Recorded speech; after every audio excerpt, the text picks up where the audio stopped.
American 2091, RNAV to Docker, wind variable at 3, runway 25 right, clear for takeoff. RNAV to Docker, runway 25 right, clear for takeoff, American Clipper 816 Heavy, contact departure, enjoy your flight. Over to departure, Clipper 16 Heavy, see it.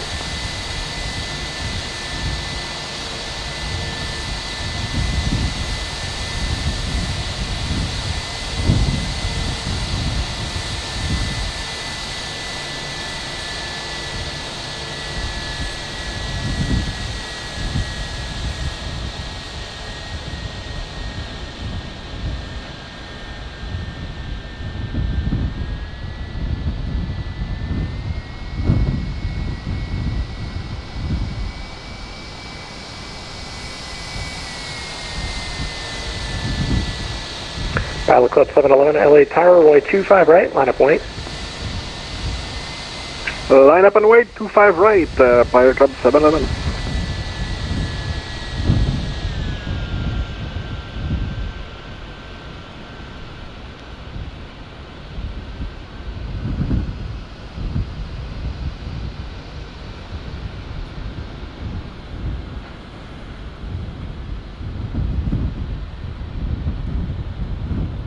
American 2091, contact SoCal departure, have a good flight. SoCal departure, thank you, American 2091.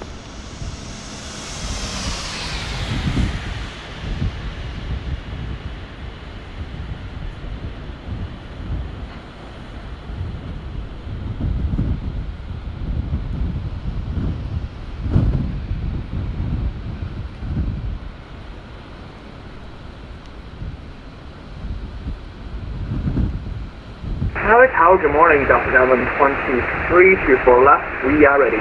Delta 1123, LA Tower, good morning. Runway 24 left, full length, line up and wait. 24 left, line up and wait, Delta 1123, and my runway ends here at Victory, is that fine? Roger, that's Pilot fine. Club 711, RNAV Docker, wind variable at 3, runway 25 right, clear for takeoff. RNAV Docker, 25 right, clear for takeoff, Pilot Club 711.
Delta LA Tower, Delta 2377, at Foxtrot, holding short on Delta 1123, RNAV, Delaware, runway 711, contact SoCal departure, have a good flight. Alright, SoCal departure, 711, tranquility CC, yep. Delta 2377, LA Tower, RNAV Docker, wind variable at 3, runway 25 right at Foxtrot, clear for takeoff. Runway 25 right, clear for takeoff, Delta 2377.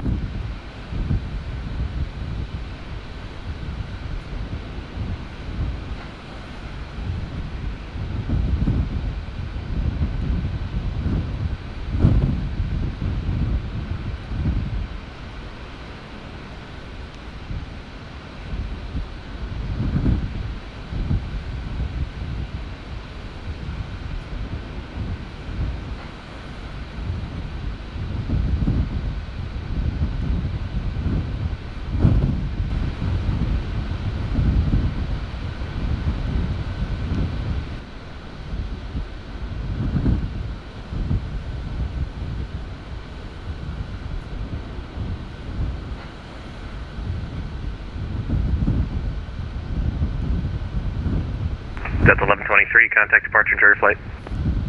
On departure, see you later, Delta 1123.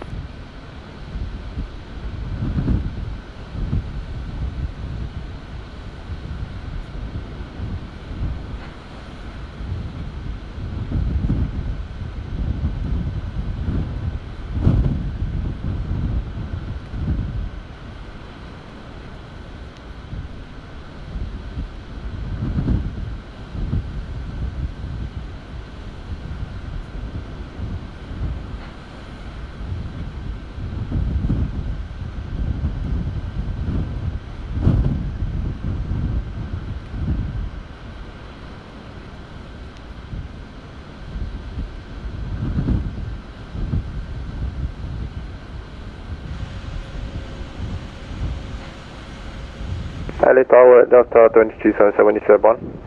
Delta 2377, contact SoCal departure. Have a good flight.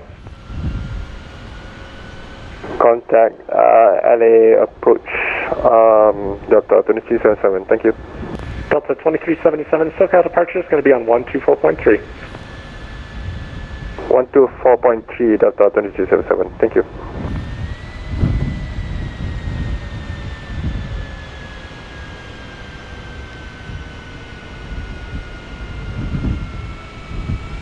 LA Tower, good morning, Skywest 6270 is with you, ILS 24 right. Skywest 6270, LA Tower, good evening. Runway 24 right, clear to land. Where are you parking today? We're clear land 24 right, and we will be going to the Charlie 9 section 6270. Roger, thanks.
LA Tower, good morning. Frontier 974, 25 right, ready for departure.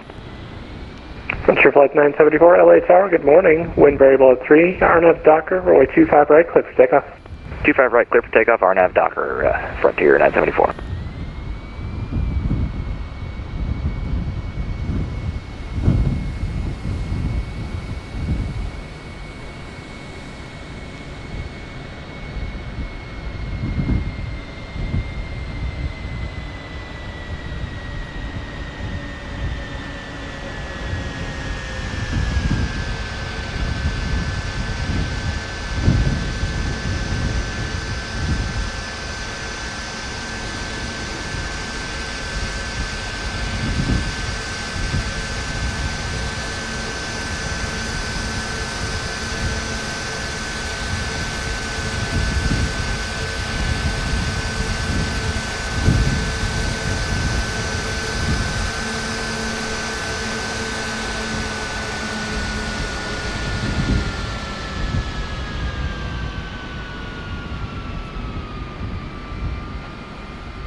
Skywest 6270 at Zulu, cross 24 left.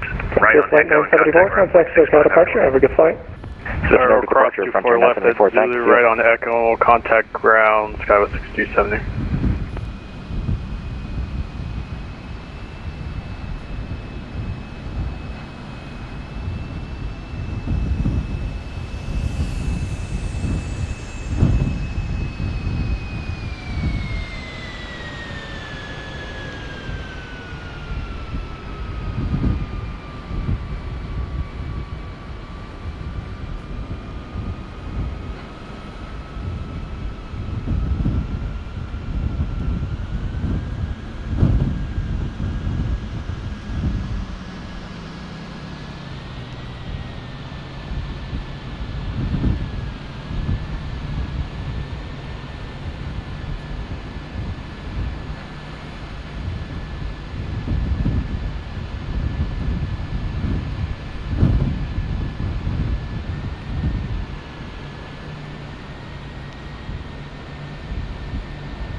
Tower Delta 1041, we're ready to get you for left, so can you take it from here or full length? Delta 1041, LA Tower, runway 24 left, full length, line up and wait. Line up and wait, 24 left, full length, Delta 1041.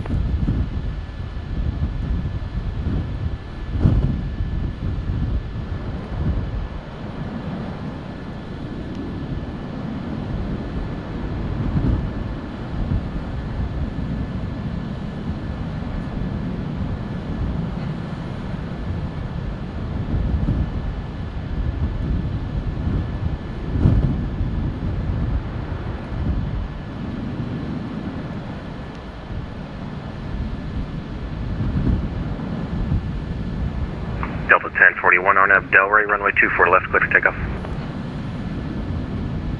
RNAV Delray, 24 left, clear for takeoff, Delta 1041.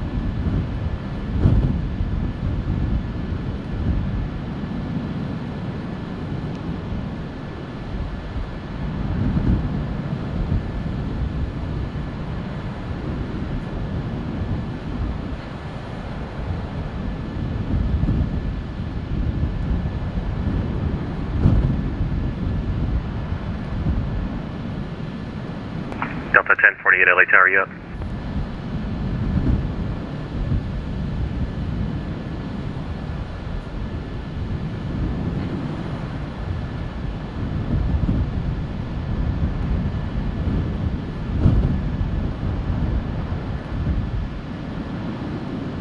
Good evening, LA Tower.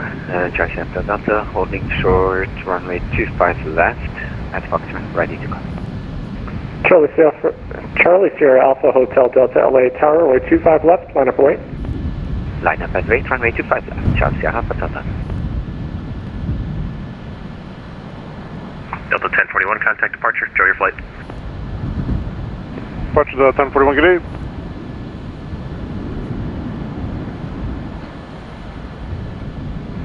Tower Delta 203 will be ready at the end. Delta 203, LA Tower, runway 24 left, full length, line up and wait, traffic departing the south complex. Alright, 24 left, full length, we'll line up and wait until 203.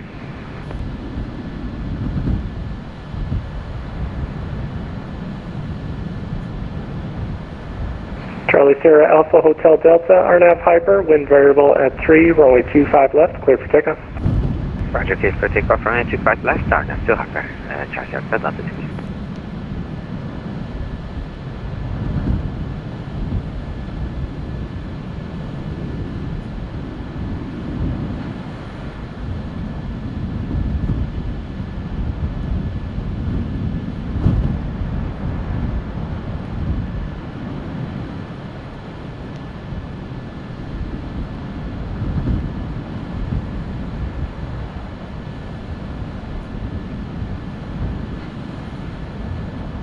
LA Tower, good morning, Delta 4380, final super right. Delta 43, LA Tower, good morning, runway 24 right, clear to land. Clear land super right, Delta 4380. Delta 203, RNAV Delray, runway 24 left, clear for takeoff. RNAV to Delray, 24 left, clear for takeoff for Delta 203.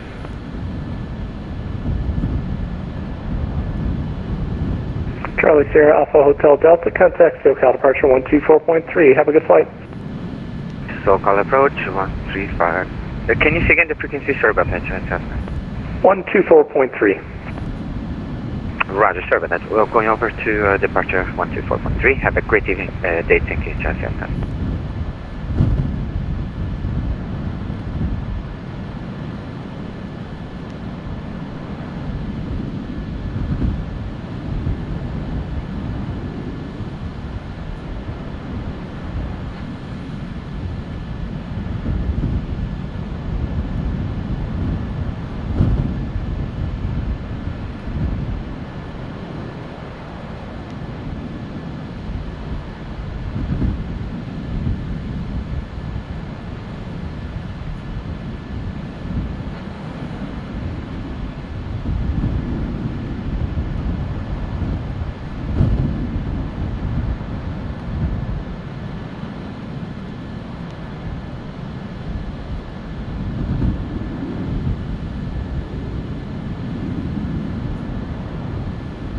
Delta 203, contact departure, enjoy your flight.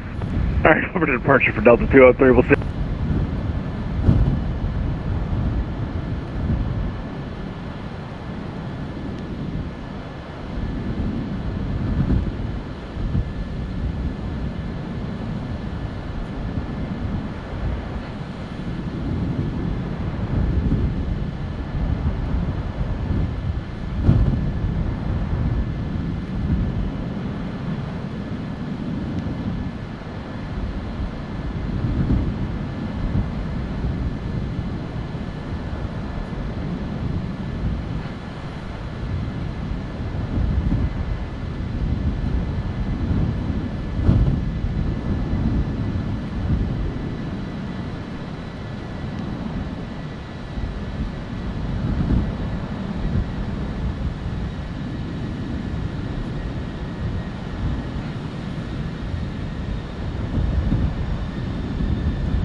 4380 at Alpha Alpha, cross 24 left on Echo, contact ground point 65.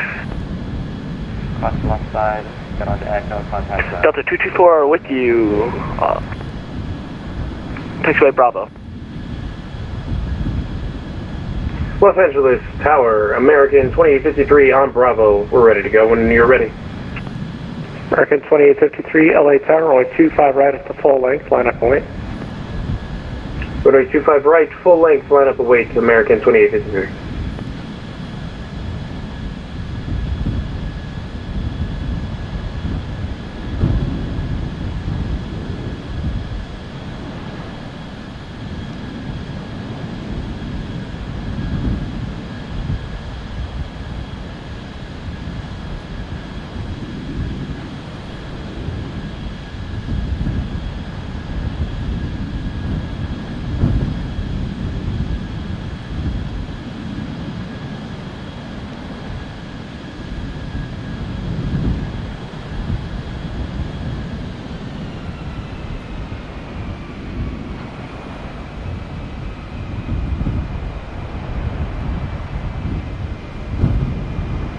American 2853, RNAV Docker, wind variable at 3, runway 25 right, clear for takeoff.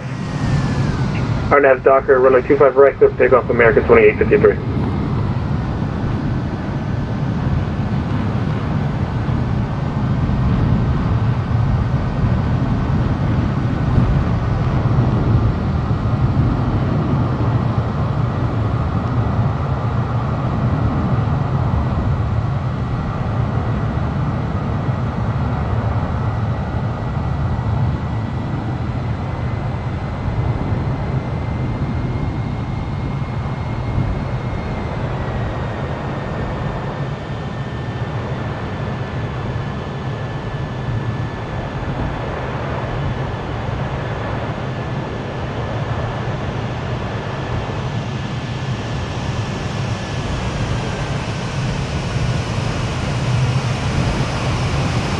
Delta 224, runway 25 right, line up and wait.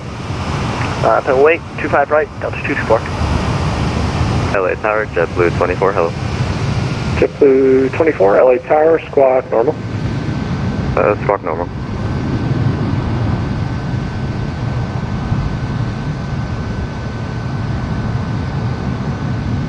American 2853, contact SoCal departure, have a good flight.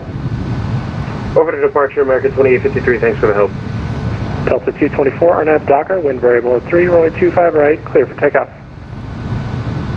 Clear for takeoff, runway 25 right, Delta 224. LA Tower, good morning, Southwest 2579, inbound ILS 24 right. Southwest 2579, LA Tower, good evening. JetBlue 24, runway 25 right, line up and wait. 25 right, line up and wait, JetBlue 24.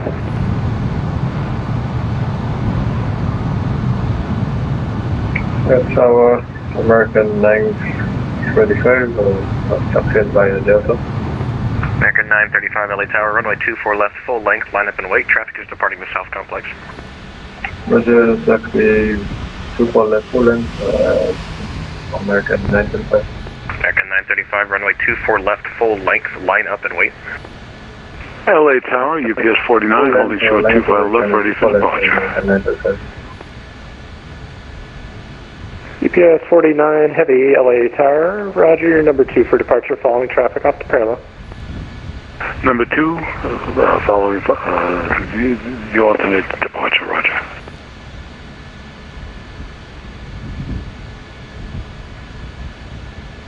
JetBlue 24, RNAV Docker, runway 25 right, clear for takeoff. RNAV Docker, runway 25 right, clear for takeoff, JetBlue 24. Delta 224, contact SoCal departure, have a good flight. Contact departure, Delta 224. Have a good night.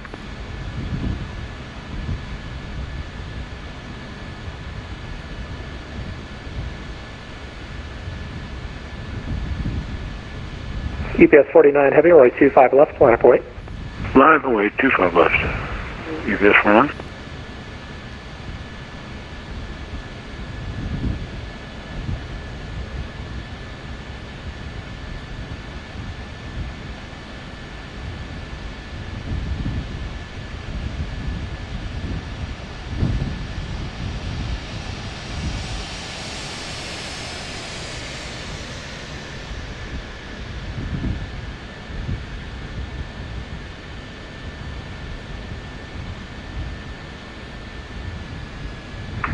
935, RNAV Tower, runway 24 left, departure, have a good flight.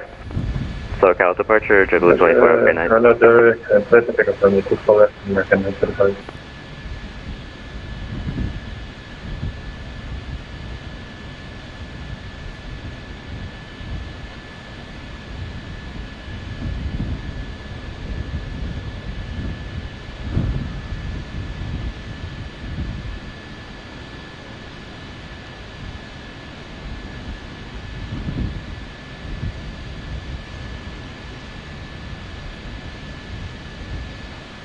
Polaris 917, LA Tower, runway 25 right, line up wait.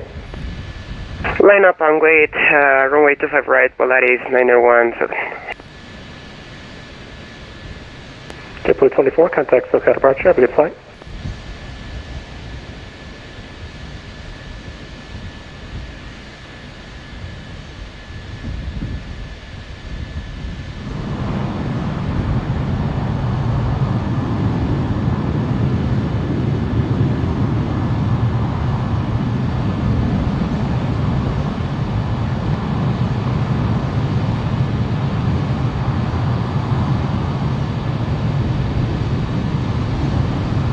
LA Tower, American 935, contact SoCal departure, enjoy your flight. 25 right, ready for Number departure. 411, LA Tower, you're number 3 for departure.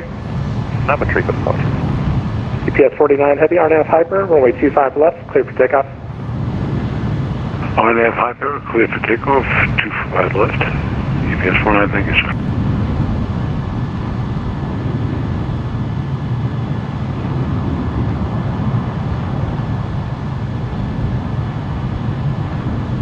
Southwest 2579 at Alpha Alpha, cross 24 left, left on Echo, contact ground point 65, have a good one.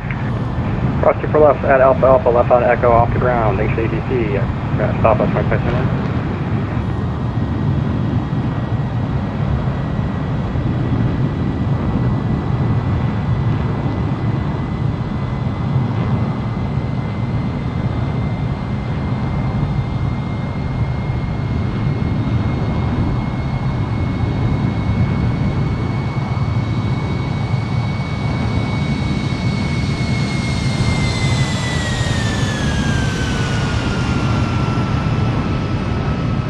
Polaris 917, traffic off the parallel runway, heavy 747 is going to be straight out.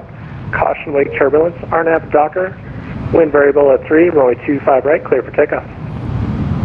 Copy that traffic we have in sight, and clear for takeoff to 5 right, departure RNAV to Docker, Polaris 917.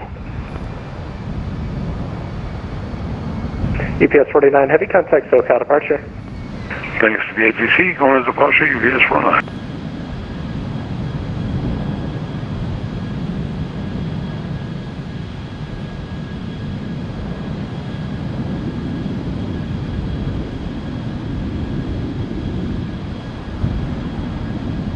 Clipper 411, runway 25 right, line up and wait. 255, line up and wait, Clipper 411.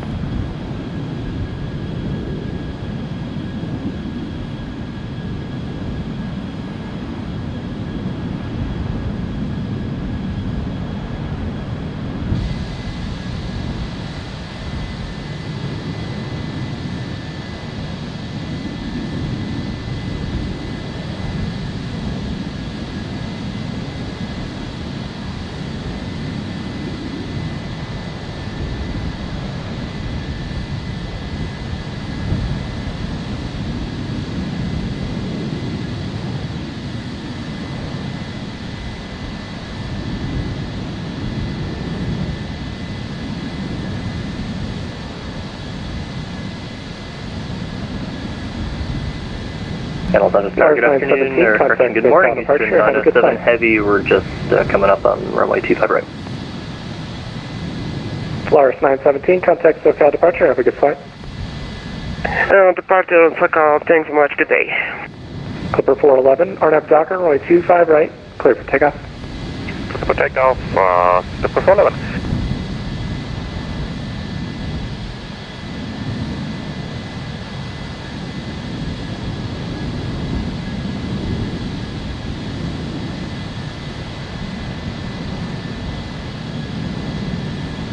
American 1121, LA Tower, runway 25 right, line up and wait. American 1121, could I step off to the side for a bit? My FMC is screwed up. American 1121, turn left Bravo 1 into the ramp and advise when ready. Roger, left Bravo 1 and we'll advise American 21, thanks.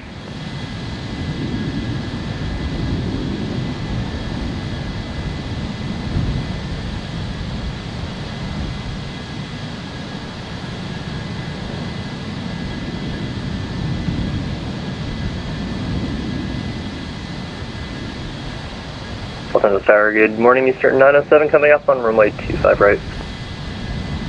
Eastern 907 Heavy, LA Tower, runway 25 right, line up and wait.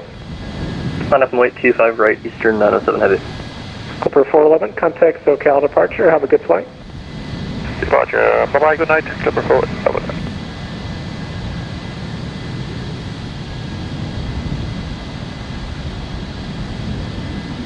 Clipper 116 Heavy, LA Tower, runway 24 left, full length, line up and wait, traffic departing the South Complex.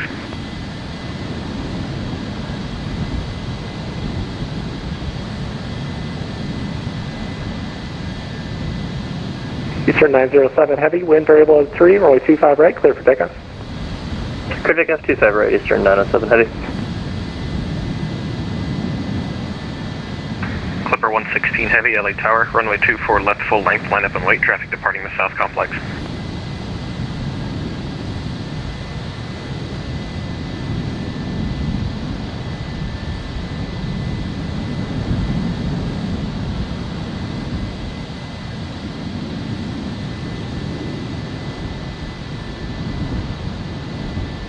Tower, Clipper 116 Heavy, Echo 6, ready to go. Clipper 116 Heavy, LA Tower, good morning, runway 24 left, full length, line up and wait, traffic departing the South Complex. Full length 24 left, line up and wait, Clipper 116 Heavy.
Los Angeles Tower, American 1121, we're ready to go.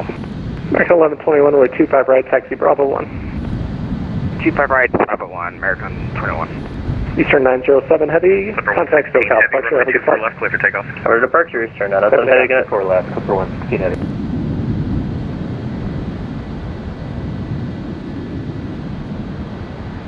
American 1121, caution Lake turbulence, departure off the shoreline is a Heavy 74, runway 25 right, line up and wait. Line up and wait, 25 right, American 1121.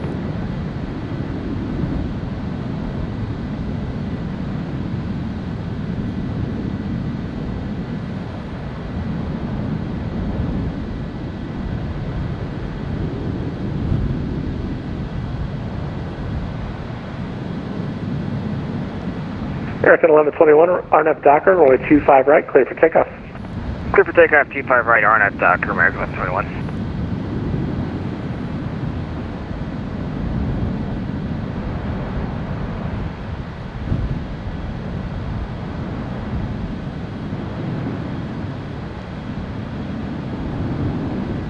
LA Tower, Delta 886.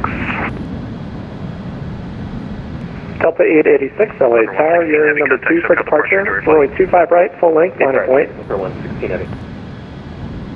Number 2, 25 right, line up and wait, number 2, Delta 886.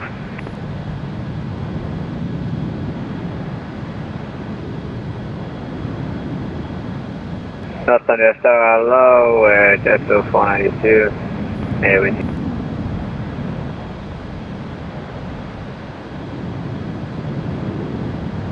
I'm sorry, who's calling? JetBlue 492. JetBlue 492, LA Tower, runway 24 left, full length, line up and wait. 24 left, line up away, 24 left, 492. American 1121, contact SoCal departure. Have a good flight. American 1121, switching, good day.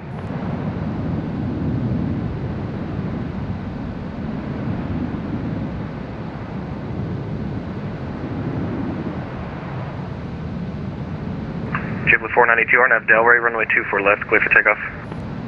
24 left, clear for takeoff, 462. 492.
JetBlue 492, contact SoCal departure, enjoy your flight. SoCal, follow departure 492.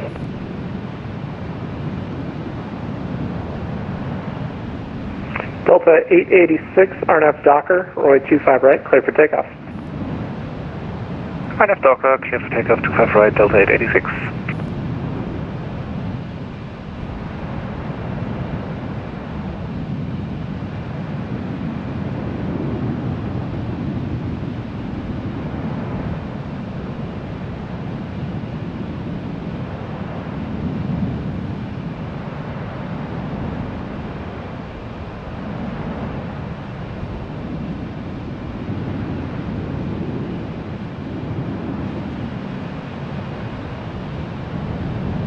LA Tower, 915, holding short on Bravo 1, runway 25 right.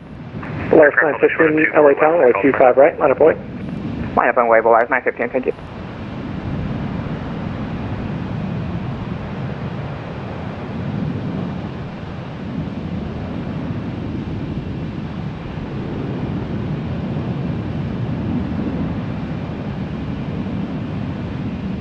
Tower Delta 1048, hold short 24 Los left. Angeles Tower, citation 665. Delta 1048, LA Tower, good morning, runway 24 left, line up and wait, traffic departing the South Complex. Citation 6656, LA Tower, hold short, runway 25 left. Hold short 25 left, citation 6656.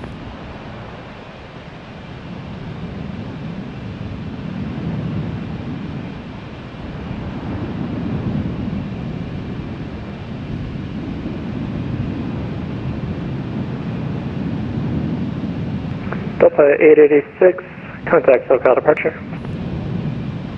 Over to departure, Delta 886, thanks.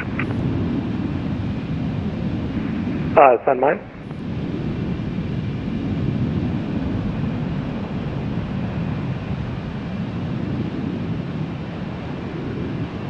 Volaris 915, RNF Docker, runway 25 right, clear for takeoff. Clear for takeoff, RNF Docker, Volaris 915, thank you.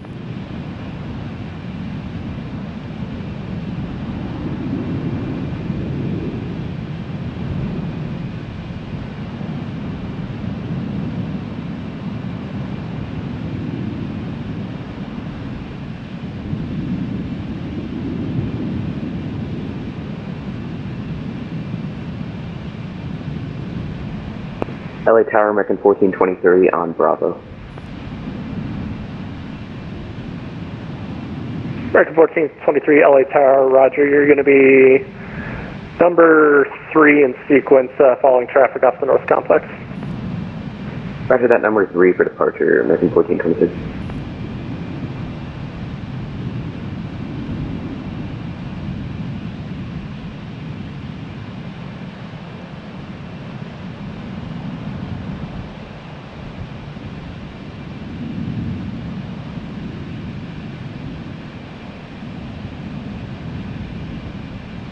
Los Angeles Tower, Speedbird, Concorde 7 Heavy with you, taxiing on taxiway Bravo. 1048, you're loud and clear. RNAV downway, runway 24 left, Speedbird take off. 7 Concorde Heavy, LA Tower, you're number 4. Take off, 24 left, Delta 1048. Roger, Speedbird, Concorde 7 Heavy.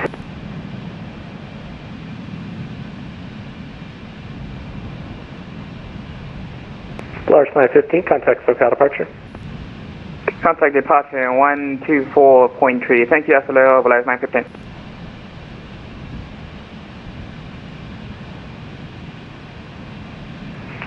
Citation 6656, runway 25 left, line up and wait. 25 left, line up and wait, citation 6656.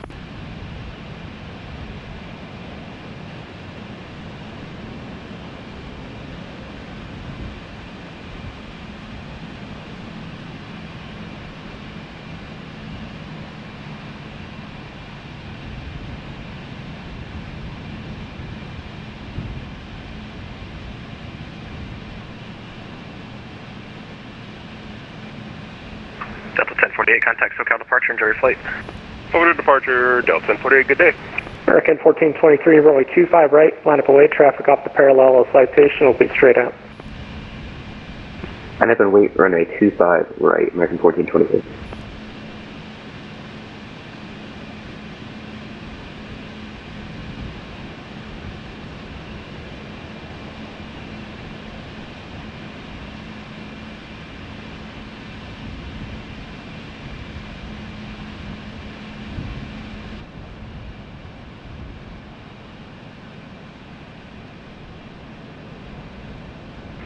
Citation 6656, RNAV Hyper, wind variable at 3, runway 25 left, clear for takeoff.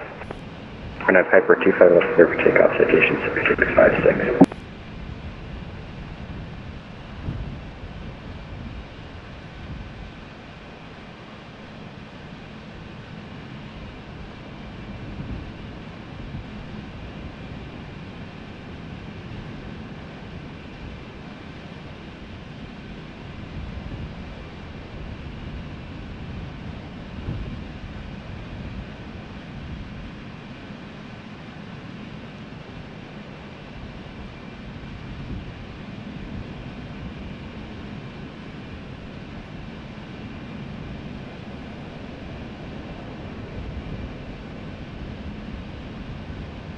American 1423, RNAV Docker, runway 25 right, clear for takeoff. RNAV Docker, runway 25 right, clear for takeoff, American 1423.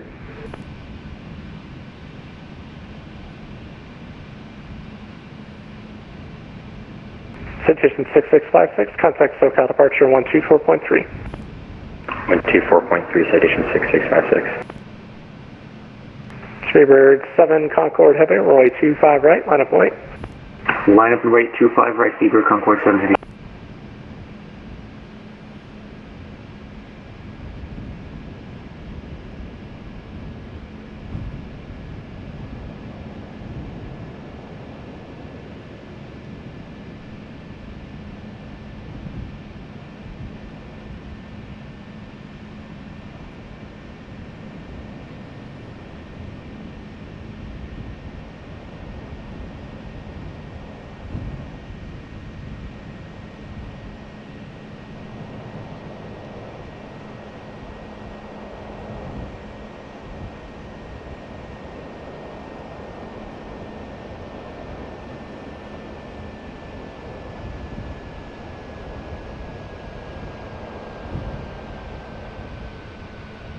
Skywest 5897, LA Tower, you up?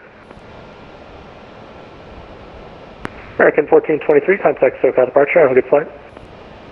Departure, American 1423, thanks, have a good day.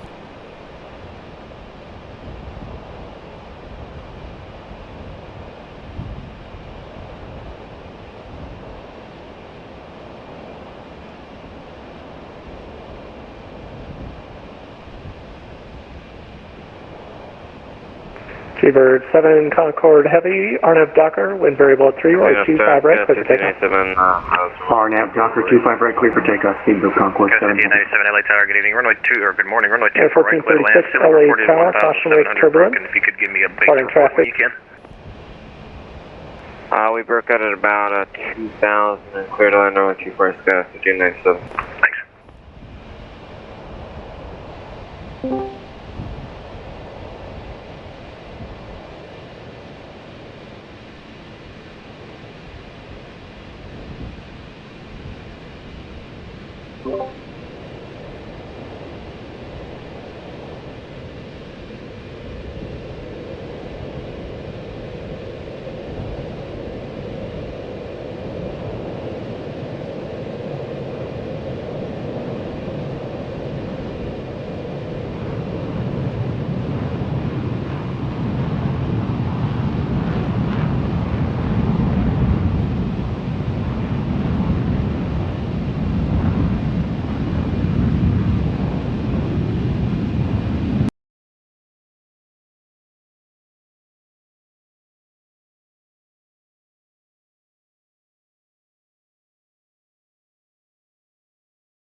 Hey Twitch, so Nick here, I'm the marketing manager for VAT USA, and I've got the command center manager, Jeremy Peterson, VAT USA 9, on with us today to talk about the Transcon event. Hey, Jeremy, how's it going?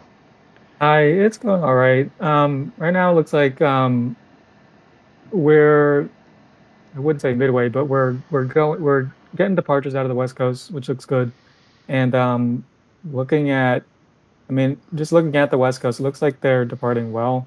I don't really see any issues so far. However, just looking at the weather further down the line, we do have basically anywhere there's a route, we kind of have some expected weather in various different intensities. So that's just going to be something that we'll be looking at later. Main focus area being Minneapolis, the upper Midwest area for thunderstorms. All right, cool. So that's going to be our big problem area then, is the Minneapolis area, right, with the thunderstorms.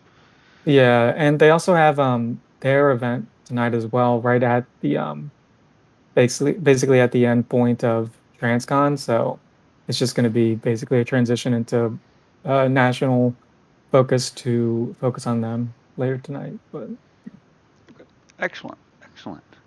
So let's get into a little bit about you as a command center. How are things going over there? I'm assuming you guys are always making continuous improvements. I always see notices and things coming out about what you're doing with the command center. Yeah, the command center is going all right. Some things could be a little bit faster, but it's just a matter of staffing, honestly, just due to how busy I am. But um, just due to, just because everybody's been exposed to the command center for, it's been a few years at this point, things are becoming a lot more autonomous, which is exactly where I want it to be going. Um, but yeah, we did a lot of the coordination goes on without even my intervention. With a lot of Transcon stuff, it started, I gave a little poke and people started coordinating and then um, on their own, and then I helped wrap it up. But really, it's the facilities that run not run the command center, but they run the NAS. We just help out, and that goes, it's going pretty well. Well, cool. How's your summer going outside of ASM? Going all right. I've been going on quite a few trips. However, my last one was kind of ruined because I got COVID in transit. So I got to quarantine the whole time. That was real fun. But other than that, it's been great. Yeah, it was fantastic. Did you at least have a view of the beach or something No, other than like? I had a view of downtown Chicago. However, I was just resting up the whole time, so it was pretty disappointing. That stinks. Yeah, that's. I'm glad you're feeling better. So. Yeah. That's it's a crazy time. Mm-hmm. So, okay, well, any particular area you want me to maybe focus on? We can talk a little bit about the traffic flows in and out. Yeah, so we came up with a route package, and I'm not sure if everybody saw it, but it was posted. It was sent out to pilots. So if you're a flyer, then you should have the route, assigned. And also, I think social media posted it on. I know that social media posted it on Twitter yesterday. But the route package is designed to basically help um, the downstream facilities, and well, basically all the facilities with structure and kind of spreading out the traffic. We don't want everybody to just file, their own preferred routes to like Kennedy, Boston, etc. Because if they do so, then it's likely that the points where they all merge, that being Cleveland, Chicago, Indianapolis, stuff like that, they'll just be swamped. So we did a lot of work on a lot of the route package. And you can see that on the social media, Twitter post, and in various other places. But yeah, that's really the main focal point of this, just because it's sort of like cross the pond, except we're not crossing water, we're just crossing land, and we have to create routes like that. That being said, that there is quite a possibility of en route thunderstorms, like I said before, for a lot of the northern routes, possibly southern routes, but most of the northern routes. So if you're flying from Seattle, San Francisco, to Boston, Bradley, and Kennedy, it's you can probably expect some deviations, some island trail restrictions, stuff like that. So just be prepared for that. Everybody should have fueled up if you're not already. certainly make things interesting. That's for sure. We had I'm in north central Indiana, and we had quite a downpour this morning. So I'm assuming those storms are continuing on their way east, and Yeah, potentially they are. cause the problems that like you It's said, yeah. in the northeast corridor. It's been pretty active as far as weather goes for the upper Midwest and Ohio Valley region of late, and today's no exception. Actually, today's sort of a it's sort of the high point. But yeah, Minneapolis to Chicago, that whole corridor, that's where we're looking at, and that's where a lot of routes converge, especially if you're going to Detroit. But it is what it is. The hope is that it's not a solid line of thunderstorms, so we can get you. We can shoot the gaps, but we'll see what happens. Sweet. Okay. Well, we're still watching LA Tower here. I had an inkling to maybe switch over to San Francisco or one of the other fields, but I don't know if you use 2020 or not there, Jeremy, but I have a feeling we'd be sitting here looking at a Transcon banner for 25 minutes waiting for the thing to load. Yeah, I don't. My computer will not accept me flying. It's just not going to happen. Yeah. So you put that time to good use in the command center, and making sure that our crazy FNOs and events like the one that we have today go off without a hitch, or well, we attempt to anyway, right? So yeah, I mean, I'm only one part of the whole big picture, but yeah, I do my best. Sometimes it works well, sometimes it doesn't work well at all, but it's all a learning experience. Yeah, so. And we've got a question from a viewer here. It's saying, where can one view the aforementioned routes for the event? I think you said I that will was send you. Yeah, there's a link. I'm gonna give you it, Nick. Just give me a moment. Okay, cool. Yeah, thanks for that. And then I think it's on the USA social pages. So if you check out our Twitter or our Facebook, and both, I think Twitter is twitter.com/VatSimUSA. And just got the link here, so I will I'll post that in the chat here for you. Cool. And there we go. Okay, cool. So yeah, there's the routes and the map and all that jazz. I'll go over there and get that. If you haven't already started flying, you could maybe check it out. Help you out with the route. Are there any slots left for the event?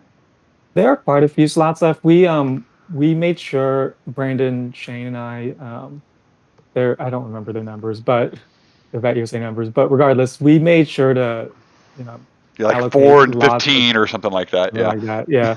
To give lots of slots. So we have quite a lot of slots. That being said, there are some city pairs. I mean, we do have a lot of bookings though. Let me just scroll through. I mean, Denver, we have 82 bookings. Seattle, 47. LAX, 74. I mean, nothing's really surprising here. San Francisco with 54. I mean, there are some slots available. You have to go to the website for it to book a slot. If you want to fly without a slot, you can. However, you can there might be delays. That's the only caveat with that. Kennedy and Boston are pretty filled up. Mm-hmm. But there are slots available. Yeah, and I've got one Kennedy controller now asking if I'm going to pipe in his audio for the stream here, and that happens to be our own VatUSA 3. Anthony, absolutely. Our training director. Yeah. Anthony's fun to listen to, and Anthony and I both. Well, Anthony and I much before I did, but we both kind of had our controller growing up at ZNY. Yeah. And my facility was Kennedy. So. The only sad part about this is that I really enjoy the Boston scenery for Flight Sim 2020. Yeah, I know, but come on, Nick. Like, come on. Well, I mean, and I know you don't run Flight Sim because of your computer, but the scenery in Boston is phenomenal. It The is one for actually really JFK is it's not bad. It's stock, right? And I have Yeah. I But think the a couple of airport at add-ons. But Boston's airport is arguably more interesting, besides T5 at Kennedy. right. Of course, yeah. So- Well, I mean that's the It's like original Kennedy TWA, has like you know. 4 runways that are, just 90-degree angles. It's kind of it's very efficient and it's straightforward for what it does. But Boston has like all those crazy runways and taxiways, and they have the Boston whatever body of water. And don't know geography well in Massachusetts. Sorry. It's right on the water. It has the cool control tower, and that's hard to compete with. It's an interesting control tower. I'll give it that. I don't know if I would Yeah. say it's cool. I know I'm going to have some Boston people be like, "Oh, Well, it's certainly iconic. It is. It's very much like San Francisco's. Now, I do argue San Francisco's tower is quite cool. I like that. Yeah, But and LaGuardia's tower is cool too, but LaGuardia's not featured in this event. yeah, well, the new LaGuardia Airport is actually quite nice. Yeah. One of the most boring airports, I would argue, and it's probably one of my favorite, is Atlanta. I was going to say Newark, but that's no one's favorite. Yeah, Newark, right? But Atlanta, you're right. They're all parallel runways. The tower is nice. It's a pretty tower, but all the terminal buildings are pretty Spartan. Maybe that's the right word. Yeah. It's not very interesting. It's pretty cookie cutter, kind of in the same way, and built for expansion like DFW is. Mm-hmm. But yeah, but, and they're built to be efficient, right? So. Absolutely, and they are. I would highly encourage you to plug into Kennedy later. They always have. It's always fun to listen to them too, because they come in at the top of the Transcon at 19, and then you have to dive down. Yep. Pretty fast. So. Oh, I've done that many a times, and it's a toss up between there, Boston, and of course DCA. Oh yeah, DCA is good too. You get all the P50 busters. Oh, exactly. Yeah, that was going to be my thing, right? Is hopefully they're running the river visual, and we'll just sit there and watch everybody bust in the P50, and you watch the people go around because and I'm not making fun of people. I've done that river visual. I can't tell you how many times, and it is so hard. It's a challenge each and every time. Oh yeah, and I've had to go around on occasion, but it's a good-natured ribbing, Yeah, it looks like the wind is from the south today, and that's why it's so hot here. I'm in DC. But yeah, so they'll be running south. I don't think I think there's a real world, at least recently there was a real world hole in the runway, in one of the runways, which was giving a lot of issues, but I don't think they simulated that. I don't think they should be simulating that. That'd be bad. Well, I mean, in some of the default flight sim airports back, and some of them even still, right? There's the equivalent of a hole in the runway because you've got a terrain elevation difference, and you'll hit that thing, and then, boing, you bounce up. Yeah, that is very true. And if you aren't running, dev mode with crash detection off, then oh crap, now we got to start the whole thing over again. Yeah. You know what I wish you could do? I wish you could kind of like a scanner, just kind of cycle through the various frequencies. Although that could be pretty confusing, though. Oh yeah, for sure, it would be neat to do that. I get you should be equitable for frequencies, but Kennedy it would be fun to listen to. Well, and we actually do have some plans in the work, and I'll kind of share that a little bit now about how we can do these style of events and stream them here on Twitch and on YouTube, and present more than just LAX like I am today. And I think one of the ways we do that is if we look at how golf is televised. Right, they don't follow one player or each individual player around hole by hole. That would be incredibly boring, and nobody would watch it. If I watched golf, I would know exactly what you're talking about. What they do is they jump from hole to hole, and they basically televise interesting shots. And 90% of what they televise is probably not even live footage. It's things that happened a few minutes ago. It's they had a camera at each hole, and somebody made a really cool chip in, so let's show that shot here in the next segment, right? And Essentially the same kind of concept, but in streaming. The difficulty lies in the fact that we need multiple people, essentially one person with a good machine that can stream flight sim for each of the airports that we'd want to feature. Yeah, and you kind of lose a little bit of that live aspect, being able to track it. Kind of like watching FlightAware or Flight Radar and listening to live APC at the same time. Especially if we do the recording. If we do it live and like had somebody on, 4 or 5 of the social media team members on a Zoom call, and they're all sharing their screen, and what they're sharing is flight sim, and I just flip between them and flip the audio between them, I think that would work. And I think it could, in your sense too, not lose what you're talking about in tracking your flight live, or, ooh, I'm flying and I'm at cruise now, I want to go see what other people are doing, but then, maybe they'll flip back to a center radar view or something, and we've got somebody on center that's also sharing the screen with me, so I can flip to that from occasion. And I think that would be really cool. It's just, obviously the logistics of pulling all that together are going to be fun. Yeah, but that's why we leave it in your good hands and not mine. I don't know how to deal with that. It looks like somebody sees a tree. Actually, you know what? There is a tree. Let's zoom in on that. There's a tree in the middle of the taxiway here on Microsoft Flight Sim. That's a good eye there. Yep, that's definitely a tree in the middle of the ramp. I'm so glad we don't have a simulated NODAM office. They'd be so busy. Yeah. Oh my gosh, that's great, right? There's a tree in the middle of the ramp at LAX. They decided to make the area a little more green. Let's go with that. They really need to. I get it. LAX is a concrete jungle. It is. What's funny is it's like all those areas. Like right now, we're looking at the ramp, and all those areas where they have those big circles that the aircraft are supposed to go around. Right? You're not supposed to go in the middle of the circle. What's in the middle of the circle? Concrete. Yeah. Like seriously, put some grass in there or some trees. I mean, I love the planet as much as everybody else. I'm not I'm not out hugging trees or anything like that, but a little less concrete isn't a bad thing. I would agree. I think we should. I remembered one thing. SoCal has no water.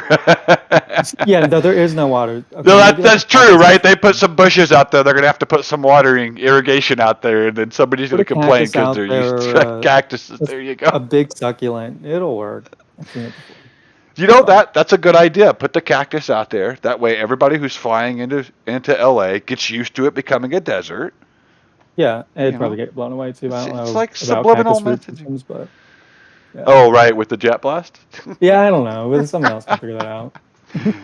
Oh God, could you imagine? This is gonna get good. Can you imagine being a rampy in the jet blast and all the cactus needles?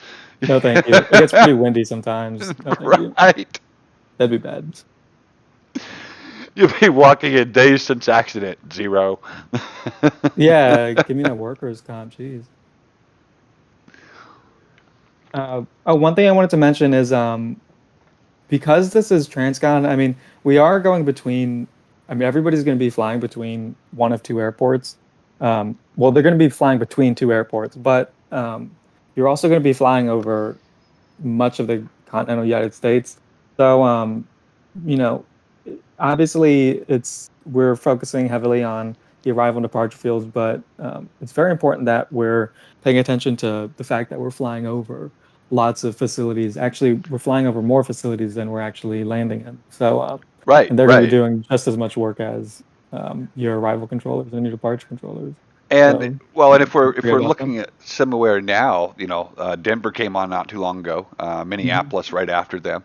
I Fort Worth's on too. Fort Worth came on, and Salt Lake's pretty much been on the entire event. Albuquerque, same thing, and we got the whole West Coast lit up now. So I'm always nervous about Kansas City, though. Their staffing is kind of bad, but I've been told that everything should be is good to go. So we'll just see what happens. Okay, cool. Yeah, hopefully we'll get the whole board lit up, so to speak. Yeah. And so I know we're talking about doing a westbound version of this event, which is obviously longer because of the traditional headwinds. Yeah. Have we discussed or talked about doing, anything in the middle of the country like this for I mean, those quote unquote traditional flyover Arctics? yeah. So the way that we tried to address that, if not totally, then at least in part with, you know, with what we're doing today, is incorporating St. Louis, Fort Worth, and Houston Intercon as arrival / departure fields. We did this because one, we offered the option and those facilities volunteered. I guess Atlanta's, you can consider Atlanta an East Coast facility during this event, so never mind. But it also helps kind of bridge the gap between, like long 5-6 hour flights and not flying at all. So a DFW to DCA flight is a good, you know, on a good day, it's like 2 hours, 40 minutes. St. Louis, we also have like Houston to Atlanta, which is available, but anybody can fly that any day, and we don't have any capacity constraints. But we have those options. Houston, I think we have Houston to Bradley, but we have a various middle facilities to the East Coast as well. That's sort of, it's not Transcon, but it's whatever demi Transcon, we can call it that, I guess. But yeah, but as far as middle of the country type event, I'm not aware of any discussions about any particular events in the making, but that'd be something to ask Shane about. But yeah, we are aware of, for instance, Kansas City always being an overflight facility, and we tried to help, and they volunteered as well to kind of meet kind of in the middle with St. Louis. Yeah, and I think that's a good option too, right? Because you may have quite a few people, in fact, that want to enjoy the event, but perhaps don't have the time to do LAX JFK or LAX to Atlanta even. So doing LAX to St. Louis is more palatable. Perhaps doing, Salt Lake City to St. Louis, it's the same thing. I don't know if that's one of the fields or not, but it's not. But you could do it if you really wanted to. Yeah, exactly. And that's the other thing I was going to mention is to the folks that are watching here, even if you don't have a slot and you want to fly, today's the perfect day to do it. You're basically going to have the entire U.S. lit up. Yeah, so you'll have service anywhere you go.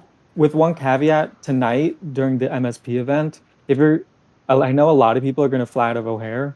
Fly somewhere else. Fly out of somewhere else, because one, you're going to be dealing with all the traffic out of O'Hare, and two, there's going to be weather between O'Hare and Minneapolis, so it's just it's not going to be fun for you. I can almost guarantee that. And I get it, right? It's a short 1 hour, if that, hop. Yeah, super easy. Yeah, and it's an up and down. Honestly, I love the folks that will do it in a 777 or something. It just kind of I'm like, hey, more power to you. I get it, but at the same time, like, I don't know. I think it's fun to do it in a little CRJ or something, because that's I'm do with it the most of the time. I love flying a big aircraft if I could. Well, okay. So to be fair, if I really wanted to do it and I had a good one in Flight Sim, because I've uninstalled P3D at this point. I'll buy version 6 when it comes out just to support the platform, but I'm kind of all in with Flight Sim and/or X-Plane now. Makes sense. But I don't have a good 7.4 in X-Plane. If I had the PMDG 7.4, oh yeah, I'm with you. I would take that one. Yeah, I love that bird. Honestly, but yeah, it's a busy route. Like, go out of Denver. It's only a half hour more. Yeah, or St. Louis. St. Louis is the featured field tonight. So if you don't want to fly all the way across the country, if you're starting late, for instance, fly from the West Coast to St. Louis and then fly from St. Louis back to Minneapolis later tonight. You know what? We'll give some love to our Canadian friends to the north here. If you're feeling really adventurous, go up to Winnipeg. You could do Winnipeg. Yeah, we love Winnipeg. I don't know if they're going to be. I don't know their staffing today. I haven't talked to them. But I don't know if they're staffing either. But still, either way, right? You can come out of there uncontrolled and come into Minneapolis, shortly thereafter. And no one's going to be flying in the northwest corner of Minneapolis probably, unless we get a lot of Seattle traffic, which has happened once, but I don't think it's going to happen today.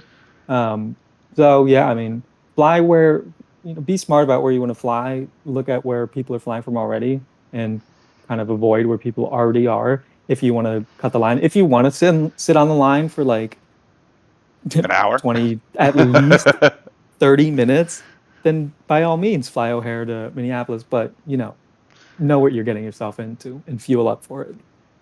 Yeah, I mean there are days where it's I'll admit it's kind of fun to do the whole experience and load the baggage and the catering trucks and blah blah blah, and then go out during a busy F&O at Atlanta or something and wait in the line just like they do real world. But Yeah, I most of the mean, time, if it's Saturday night, I don't want to do that.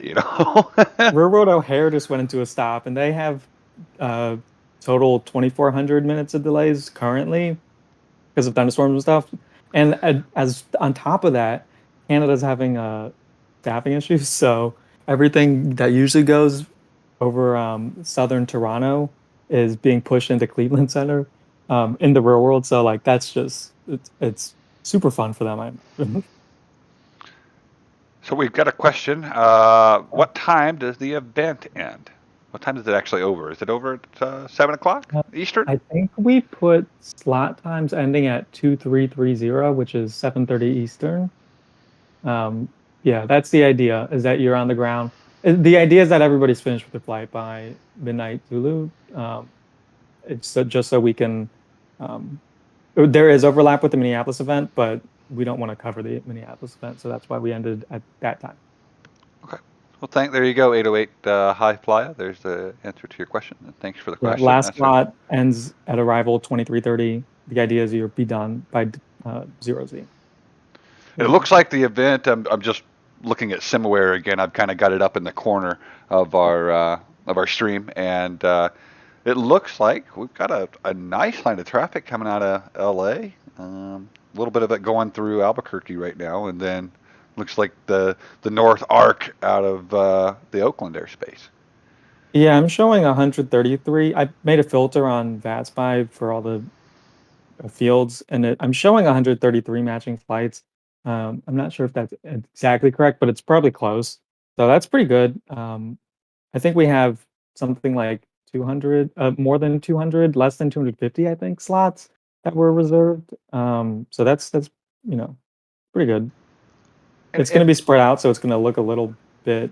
It's not going to look insane, but in some, it's going to be a lot of traffic.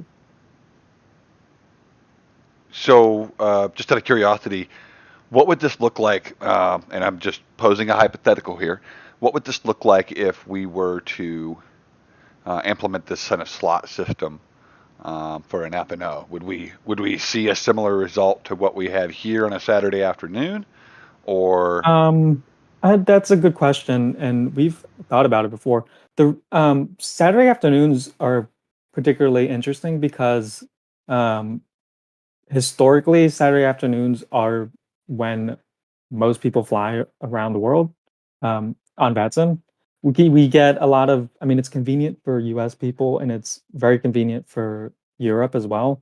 And those two together comprise a lot of the pilot community. But if we did it I think the turnout would be, I want to say it would be a little different, but it would be, it's kind of hard to know because at the same time, Friday nights, you're getting less Europe traffic. So it's hard to know if that would put a dent in the number of people booking. But at the same time, they're super popular, especially if it's like Atlanta, Kennedy, a big airport. So that might balance it out.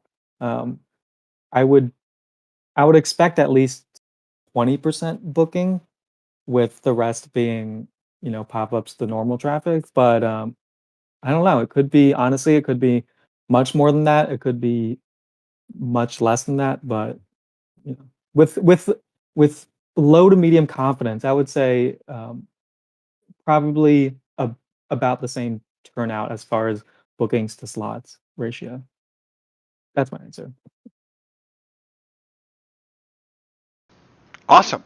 Okay. Well, I mean, it's something to discuss and talk about. I'm just curious if that would help the I traffic think it load. would help. I think the more we do it, the more bookings we would get over time, which would be helpful.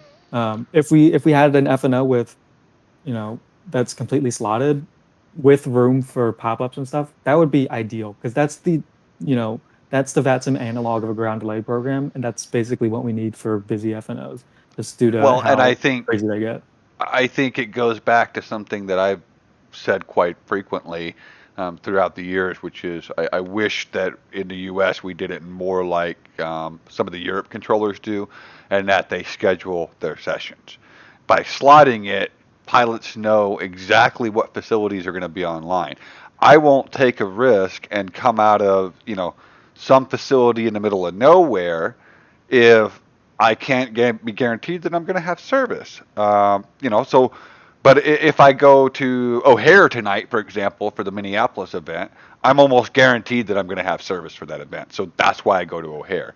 And I think that's why a lot of pilots go to O'Hare, because they know they're going to get service. They may not get service in Minot. They may not get service in Winnipeg or St. Louis, even though tonight they definitely will in St. Louis. Wait, do you pronounce it Minot? I pronounce it Minot. I thought it was Minot. Is it Minot? I don't know. I don't know. You can ask Drew. He probably knows. I thought it was Minot. I like the French pronunciation though. It's a nice flair. Regardless. I know. It's close enough to Canada. I kind of erred on the side of French, but I don't know. Yeah. It's an interesting question. I don't want to ask Siri because something tells me she'll screw that up. So it's fine. It's fine. But I mean, there are a lot of factors that go into, and we've explored as the command center has explored a lot of different. Why does our traffic look like this? And every single time we find out that it's probably due to a million factors. And I mean, it has everything to do with network topology. That is like, are people flying? For instance, Northeast Corridor, we have some DC Metro Airport, some New York Metro Airport, and a Boston Airport, which forms a line in the Northeast. And we get a lot of traffic between the endpoints, that being Boston and DC, with a relatively, still a lot, but relatively less traffic, depending on what the airport is, in the middle. Whereas in Atlanta, we get all streams, very busy. For LAX, obviously, we get everything from the east and a lot of San Francisco stuff as well. For Honolulu, everything's coming in from the east because they're coming from the west coast. So network topology is really big, as well as staffing. Scenery is big. Past staffing, like are they a consistent staffer? For Boston, for instance, they staff all the time. They get a lot of traffic a lot. And I think you mentioned scenery too, and that's we just talked Scenery's about that earlier, one. right? Yeah, Boston and JFK, like which one do I choose, or Reagan DCA? Because that's exactly. I'm going to screw it up, but Drizwecki. We call it national, by the way. We don't say. Anyways, yeah. Hey, no politics on this stream. No. Hey, I don't have my camera on, but you can't see me waving my arm back and forth frantically, like, no, don't go there. But no, I was surprised how much scenery affects things. We had when I was EC at New York, we had that's crazy, isn't LaGuardia. We had an event at LaGuardia, and we were having scenery issues, and we were also running the ILS 13 because the weather was terrible. Yes, it was just bad. But the scenery was bad as well. So that just affected everything. DFW's scenery is, I think, I don't know for sure. You might know this. It's DFW scenery compared to Atlanta. DFW is actually pretty good in Flight Simulator. It's another stock airport, so it's not as good as Atlanta's. But Atlanta's is Imagine Sim, and it's not bad, but it's not as good as what we see up in Boston. Gotcha. Just like there's always been, right? Different levels of. For some reason, real world Atlanta and DFW are very, very, very similar, but on VATSIM, Atlanta usually grabs, I would say 150% as much traffic as Fort Worth usually does, and it's hard to know why. It might be a lack of, nice 2-hour flights, but I mean, you have Denver, you have the KC airports. You have Well, Memphis. You have You remember Atlanta, Houston. Yeah. what was it? 2013 through so about 10 years ago up till what 3 or 4 years ago. Atlanta wasn't the top airport in the U.S. on VATSAM. I joined in 2017, but I have heard that.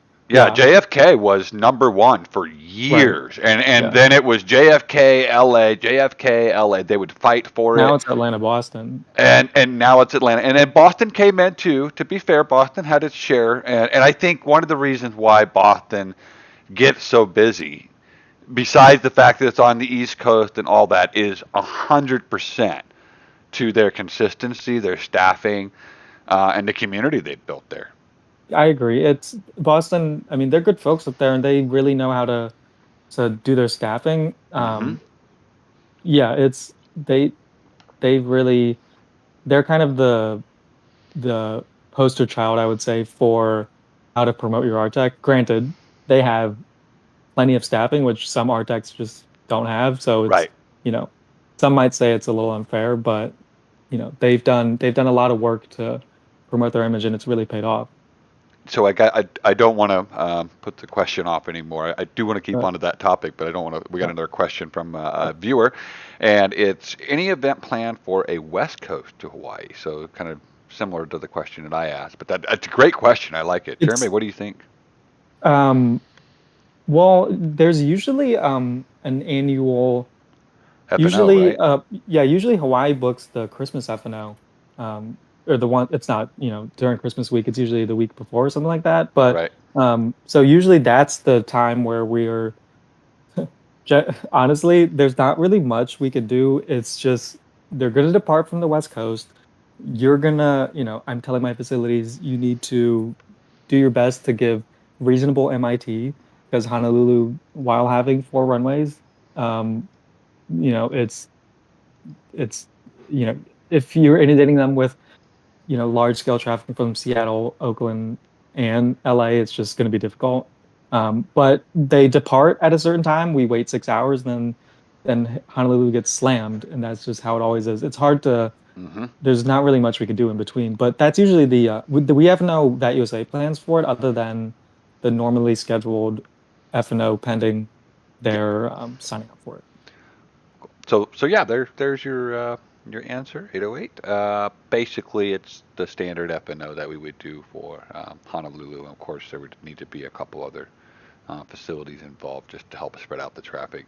Right, of course. One of the areas that I miss probably the most, even though I didn't do that much flying up there, but when I did, it was very enjoyable. Is Anchorage.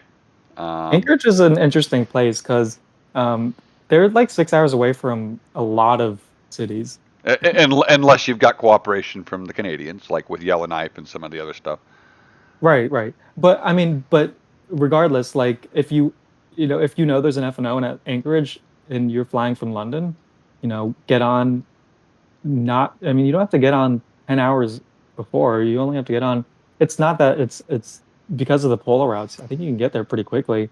My numbers might not be exactly correct, but it's close to a lot more facilities than people realize, I think, even though everybody flies from Seattle and Vancouver to Anchorage.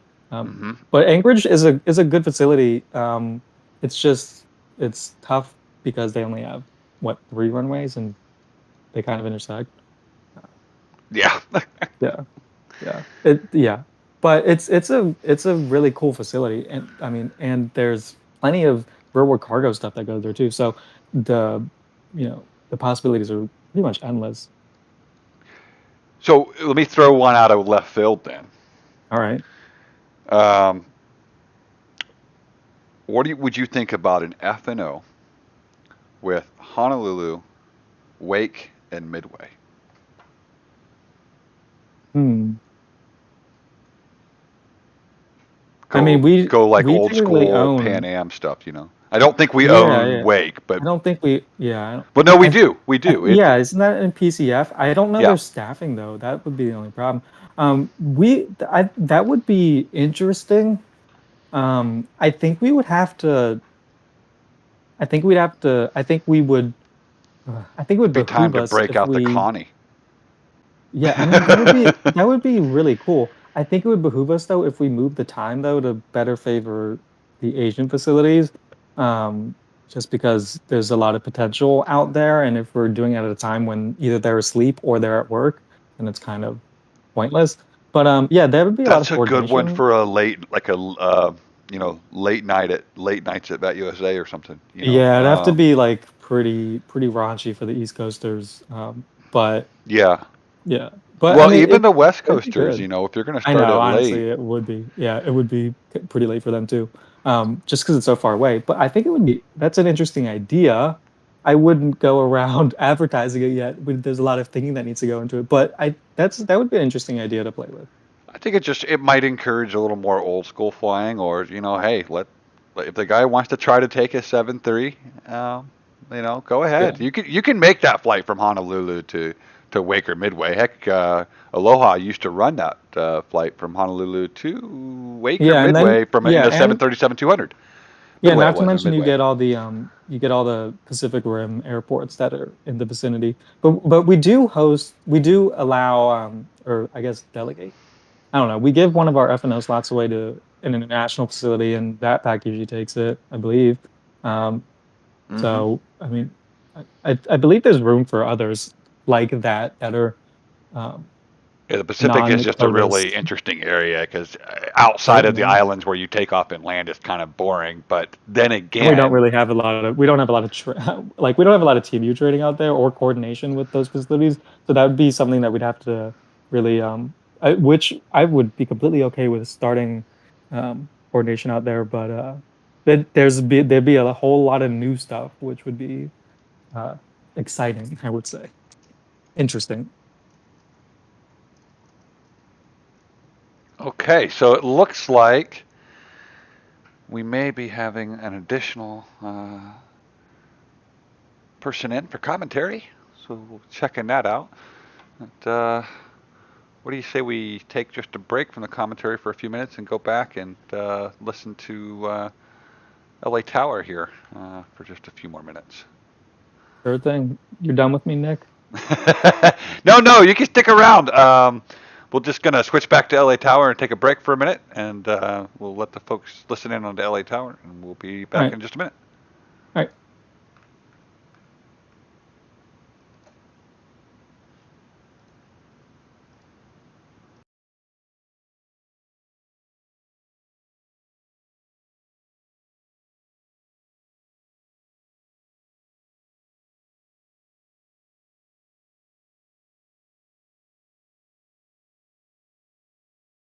This is 914. We're having trouble taxiing right now. We have a rudder pedal throttle. If you could just give us a minute, that'd be perfect. Craner 452 Heavy, thanks for your 3477 RNAV Delray, runway 2 for left, clear for takeoff.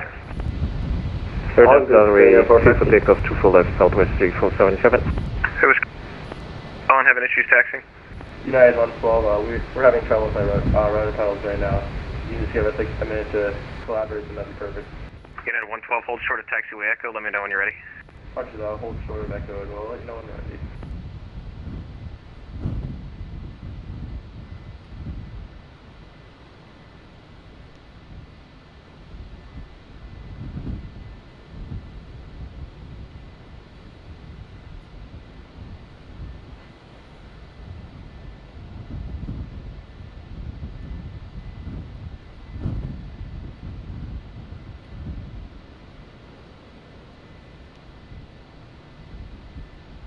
Southwest 3477, you just start your takeoff roll. There you go, thank you.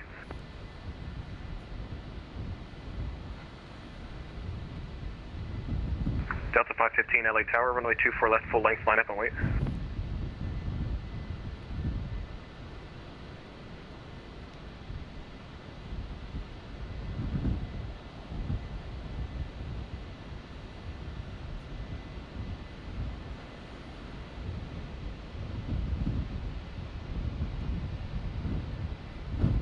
United 112, are you still moving? Abram, we're just doing a circle around. We have everything working now. We're ready to taxi to 24 left now. Oh my God. 12, roger. Hold short, runway 24 left, full length.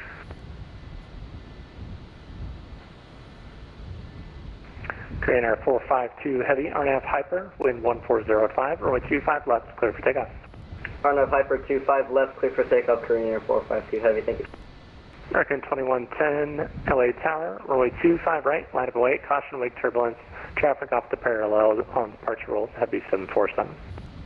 Copy traffic, line of await, runway 25 right, American 2110.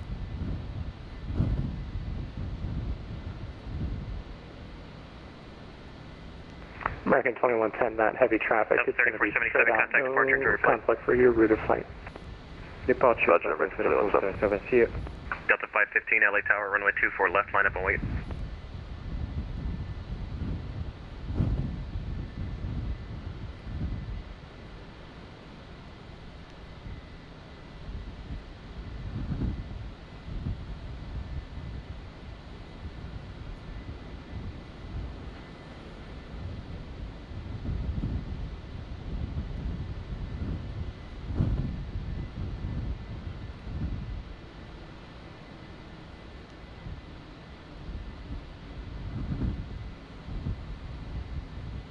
Delta 515, LA Tower, yep.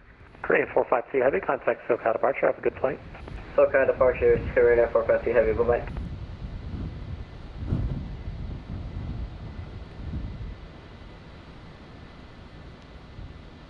American 2110, RNAV Docker, wind 140 at 5, runway 25 right, clear for takeoff. RNAV Docker, clear for takeoff, runway 25 right, American 2110. LA Tower, Delta 515, holding short 24 left. Delta 515 Heavy, LA Tower, good morning. RNAV Delray, runway 24 left, clear for takeoff. 24 left, RNAV Delray, clear takeoff, Delta 515.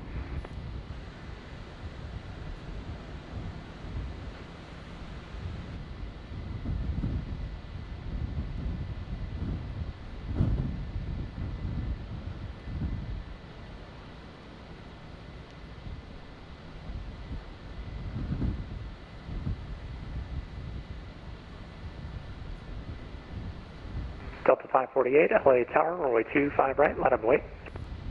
25 right, line up and wait, Delta 548.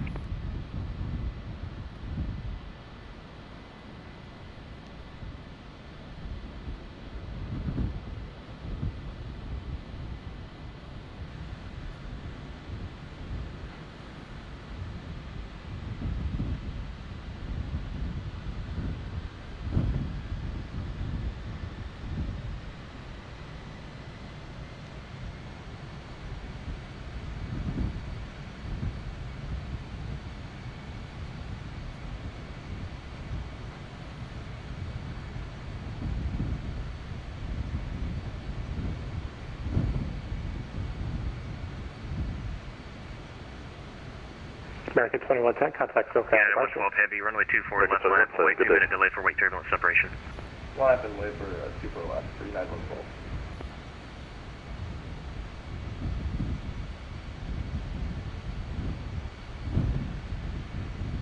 Delta 548, RNAV Docker, wind 140 at 5, runway 25 right, clear for takeoff. 25 right, clear for takeoff, RNAV Docker, Delta 548.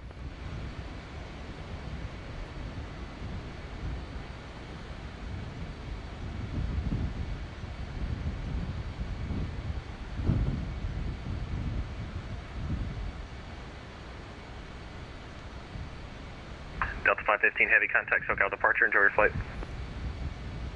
Contact SoCal departure, see you.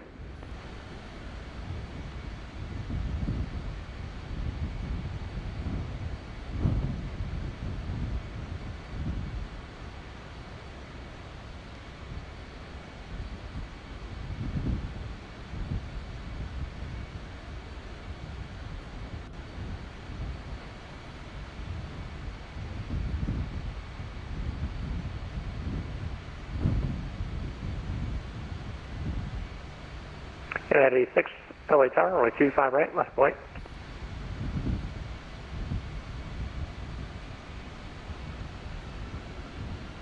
At 86, LA Tower.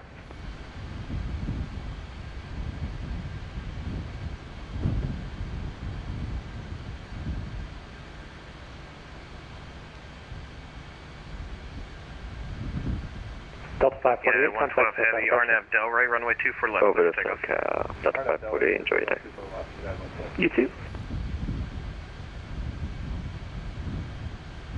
LAX Tower, United 86 on your frequency, holding short of runway 25 right at Bravo. United 86, LA Tower, runway 25 right, line up and wait. You're falling 1 off the north complex of a Airbus, caution on wake turbulence. Holding short of runway 25 right, caution wake turbulence, United 86. United 86, runway 25 right, line up and wait. Line up and wait.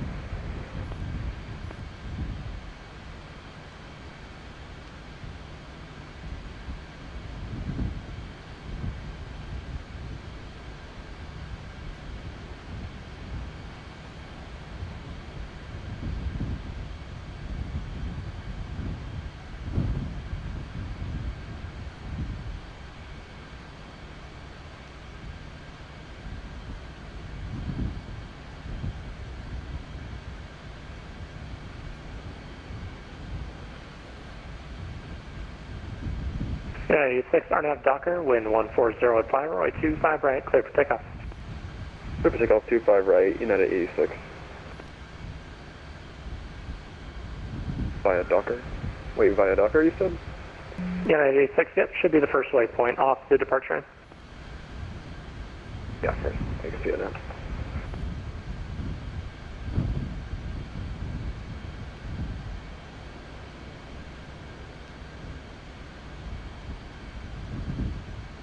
Good afternoon, Los Angeles Tower, Alaska 6 is with you behind the JetBlue for 25 right.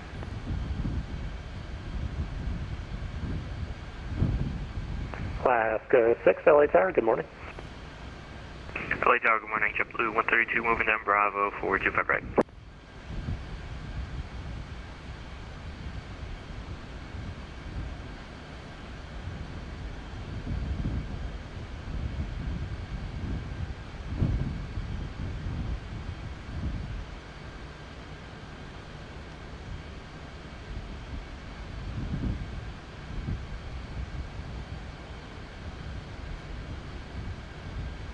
United 86, contact SoCal departure, have a good one.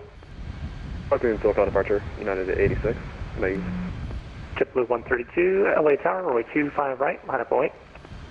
Line up, way 25 right, JetBlue 132.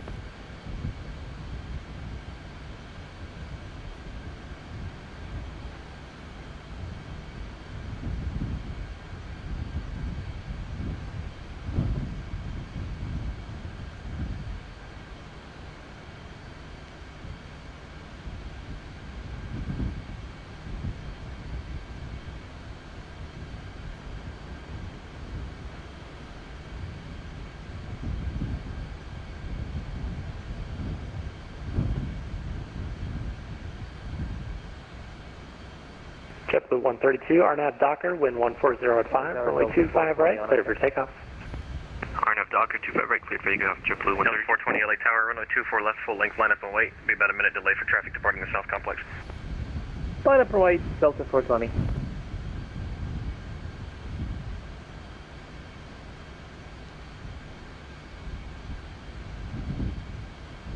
Alaska 6, runway 25 right, line up and wait. Line up and wait, runway 25 right, Alaska 6.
All right, welcome back to the stream, and now I've got Jeremy Peterson, VATUSA 9, still with us, but we're also joining us as Mr. Brandon Wynn in VATUSA 4. Brandon, what's up? Hey, how's it going, Nick? Pretty good, my friend, pretty good. Yourself? Yeah, doing all right. Enjoying watching the event so far. Looks like we're getting at about 2.5 hours from the first departure off of LA to start the event, and currently reporting 0-minute delays across all departure airfields. So it looks like everyone's having a good time out there, and the airspace is getting lit up. Flights continue to head east. Awesome. Well, we've just switched our tower view over to San Francisco, and well, actually not a tower view. We should call it more like the drone view. And yeah, so we're currently watching the departures out of San Francisco, and we'll be jumping to hopefully a radar view here of a center airspace shortly. So stay tuned for that. But for now, if you want to maybe give a little bit of update, Jeremy or Brandon, you guys take it away. Brandon, do you want to start or do you want me to go? No, why don't you give him a little update?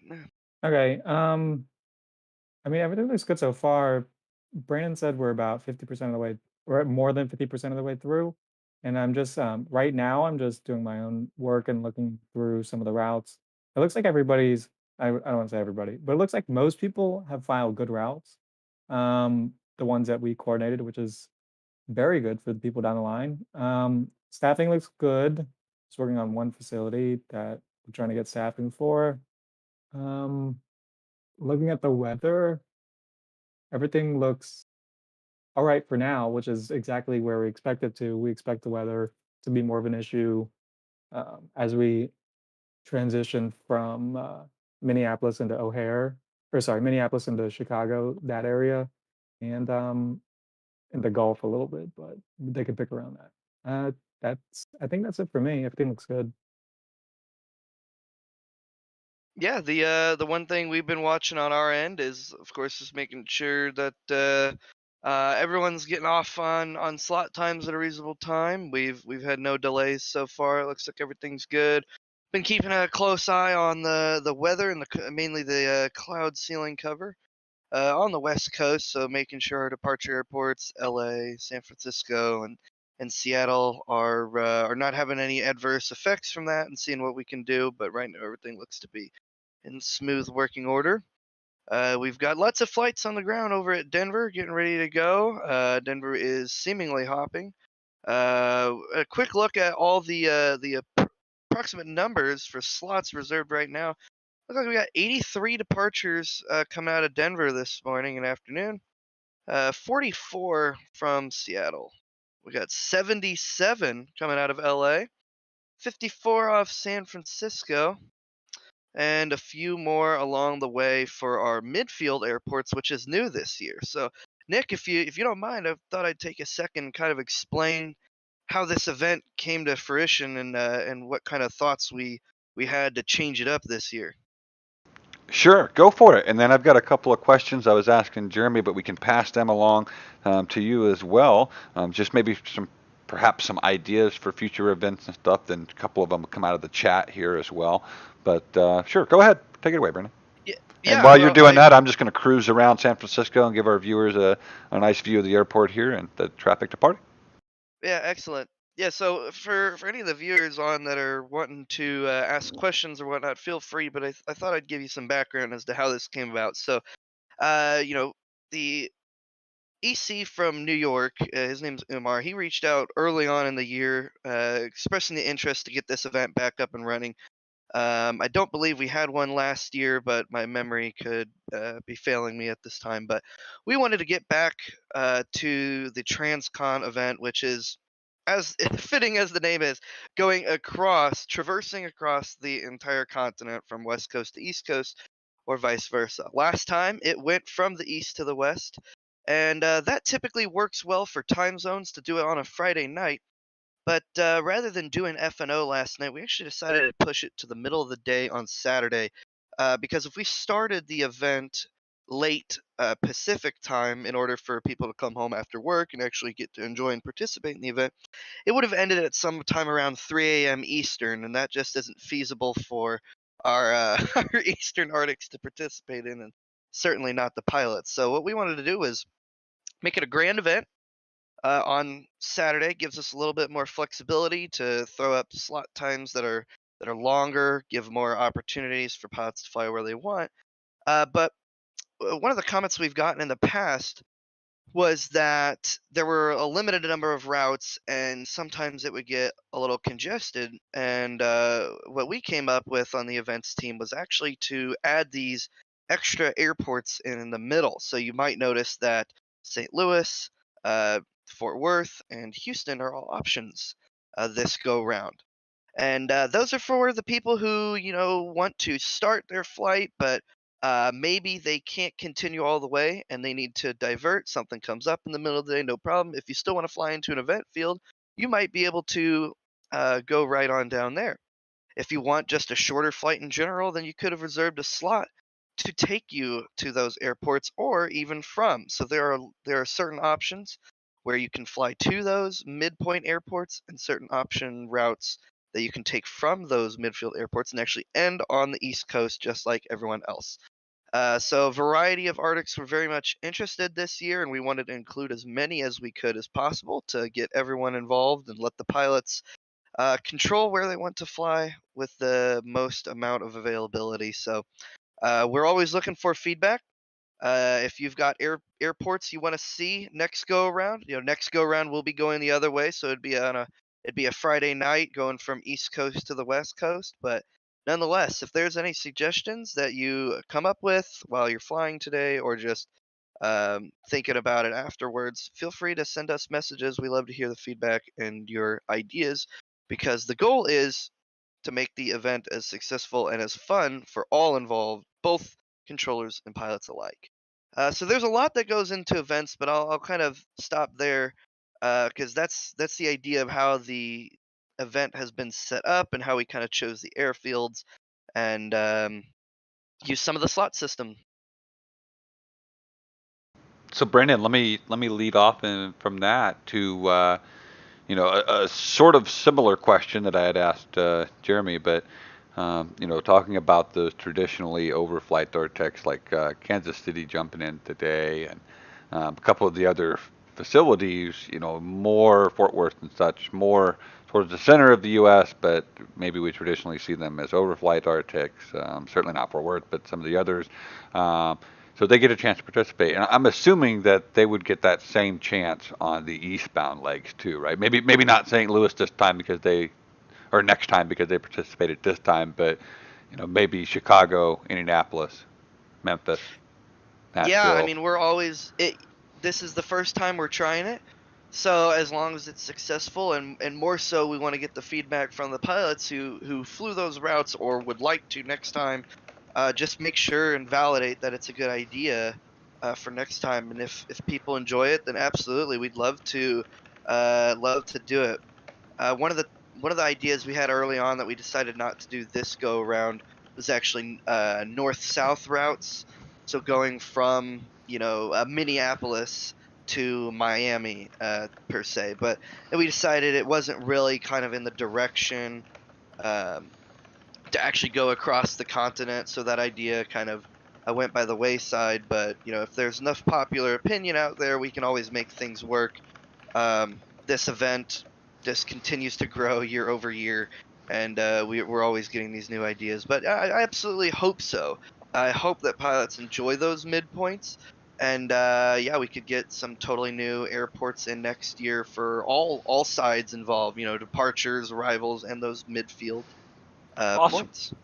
Awesome. Well, yeah, and I think that just makes it more fair for everybody. And to the point I was making earlier to Jeremy, which I thought it was a great idea to include these midfields, if you want to call them that, just simply because even going from Denver to New York is significantly shorter than LA to New York. And St. Louis to New York, same thing. So it makes those flights, the participation in this event, more palatable than, say, oh, I can only do Seattle, San Francisco, or LA to, Boston, New York, or DC National, Jeremy. Thank you.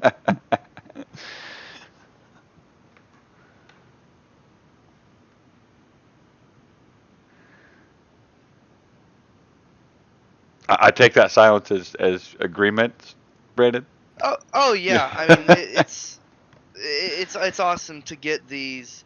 I'd say the things that get forgotten when you talk about coast.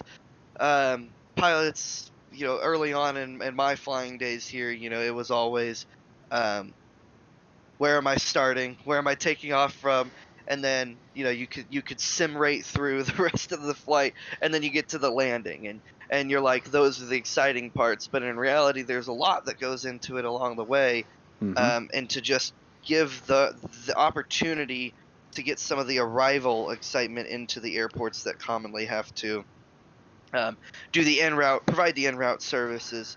It has to be an awesome change of pace, and showing off those airports too. We've got 22 different airspace possibilities all throughout the United States, and each one is very unique. And I can't advocate enough for pilots to get out there and constantly try new airports and get away from the status quo. I'll commonly be on the network or even on my offline trying out new approaches or going to an airport I haven't been before. Trying to mix it up. So that's kind of the energy that we tried to portray in this event, while also honoring and keeping with the traditional routes for those people who want to enjoy that as well. So that's interesting that you talk about the flight, and it's kind of like I was talking with Jeremy earlier about how you take off, let's say out of Honolulu, and you're going somewhere like Guam, and it's really cool in the departure, but then it's boring because it's ocean. But if you think about it, I mean, at 35,000 feet, yeah, you get some features. Maybe if you're going over mountains, it's cool. But outside of that, if it's the flatlands, the prairie, or like you or I are in Brandon in Indiana here, it's cornfields. It's not really all that more exciting than say an ocean.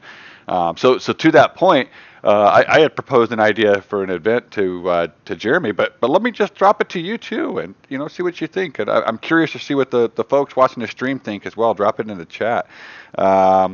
Is what would you think about an F&O style event where, now we traditionally want to have more than one major airport featured?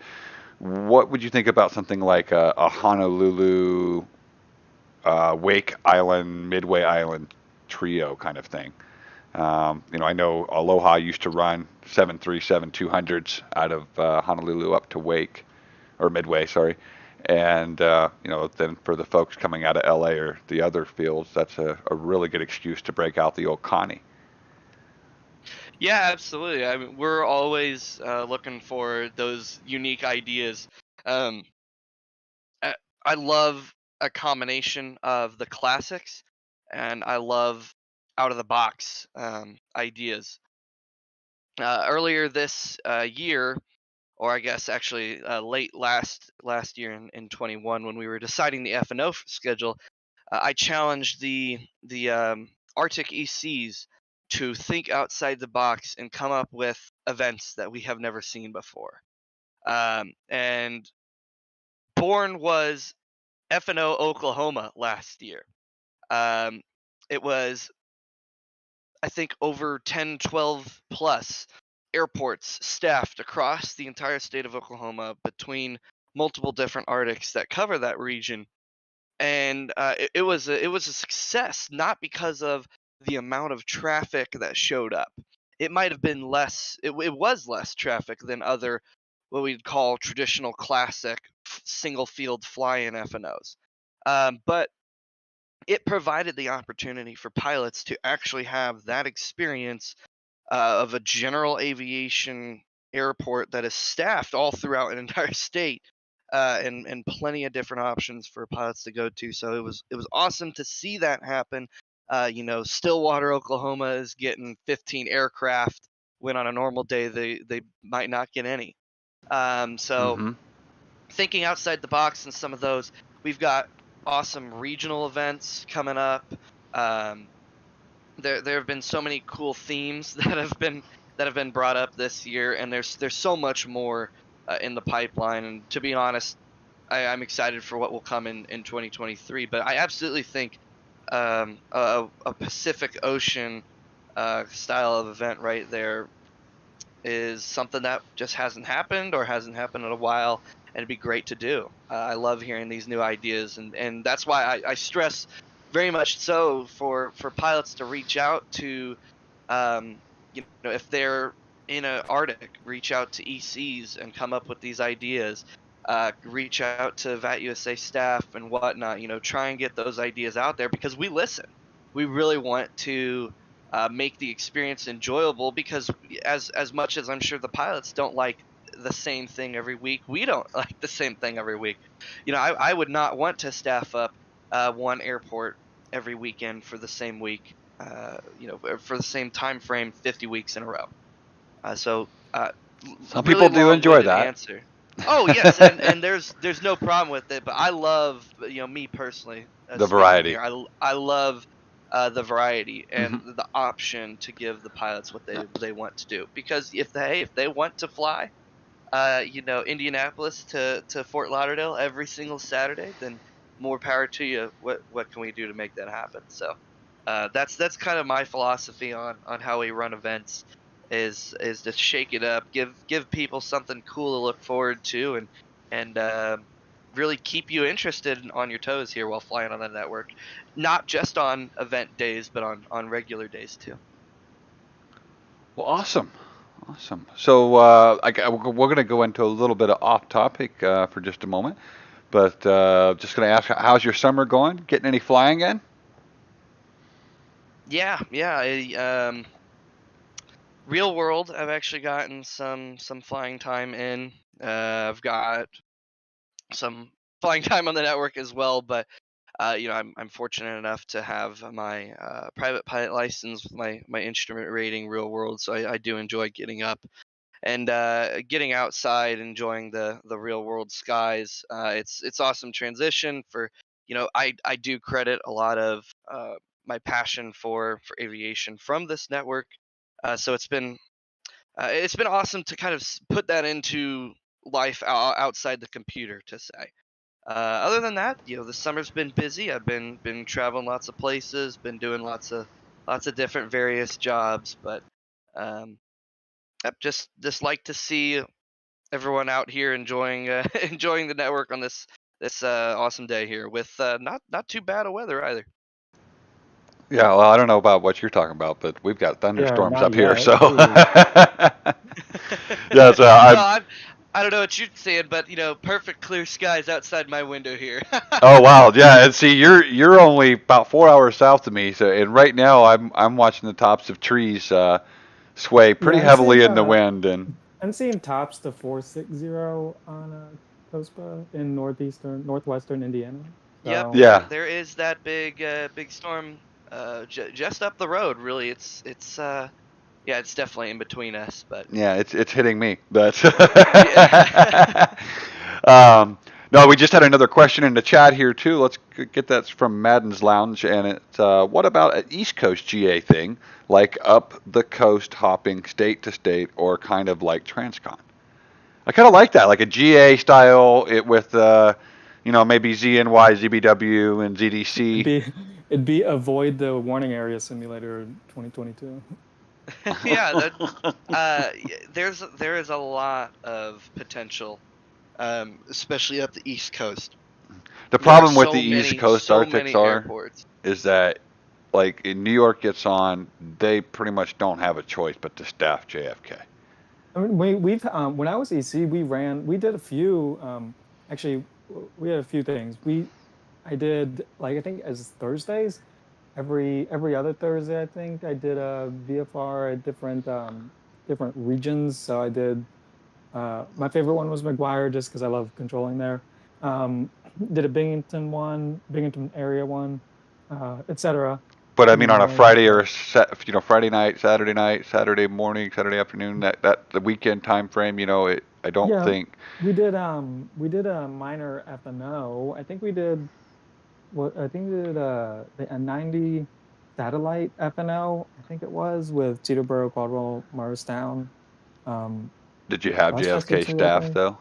I think minimally, but it turned out well, and I also did the CIFRA, the Hudson fly up the, I don't know what it was called, I don't remember. It was VFR Hudson flying or something like that, where you could fly in the New York CIFRA and stuff, and up the Hudson and East Rivers, and that got a lot of traffic as well. So there is a lot of potential, and there are plenty of airports. Yeah, well, no, there definitely is. It's just like when I was EC down in ZTL, that was one of the things that we had always thought about was the collaboration with Jacksonville and doing like a Peach State event, right? So it's something similar to the Oklahoma FNO, right? Some kind of statewide Georgia event. But the problem is If that it were Atlanta, I just wouldn't staff Atlanta. But New York was a little different. Yeah, well, the problem is though is that you can't do that, right? You can't just not staff Atlanta because then center gets overwhelmed with.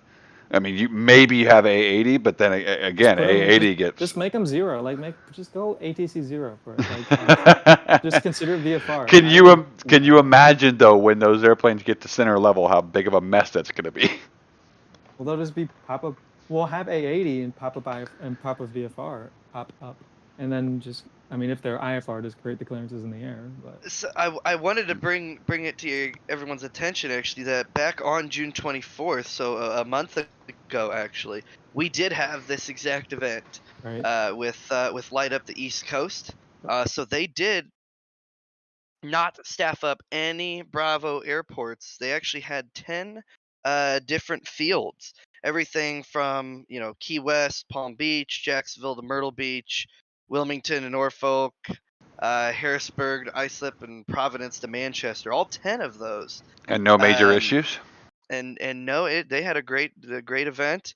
Well, that's good. Awesome. Those are nice events because all you have to do is tactically is just figure out routes for people if they don't. Yeah, it's wonderful, and looking ahead to some other FNOs coming up next week, actually next Friday, is kind of this northeastern Great Lakes FNO is what it's called. So you'll be able to find some of the information on VATUSA and VetSim's websites.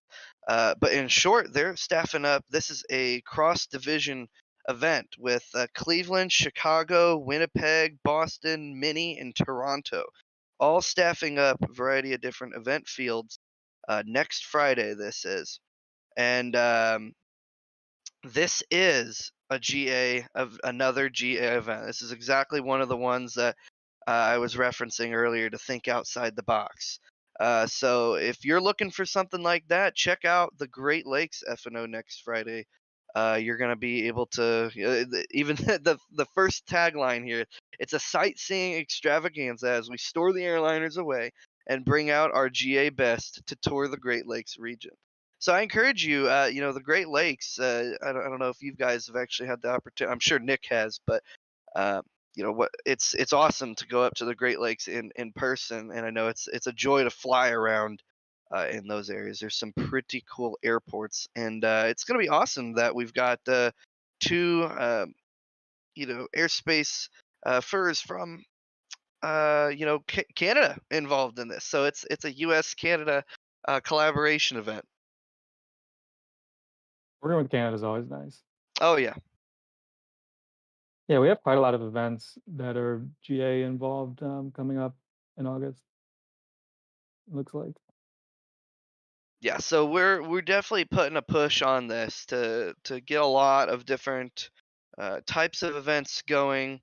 We've got a international event on September 16th down with VATCAR. So Miami and VATCAR will be having an FNO there. We've got a VATPAC FNO coming up on October 14th for the FNO Down Under.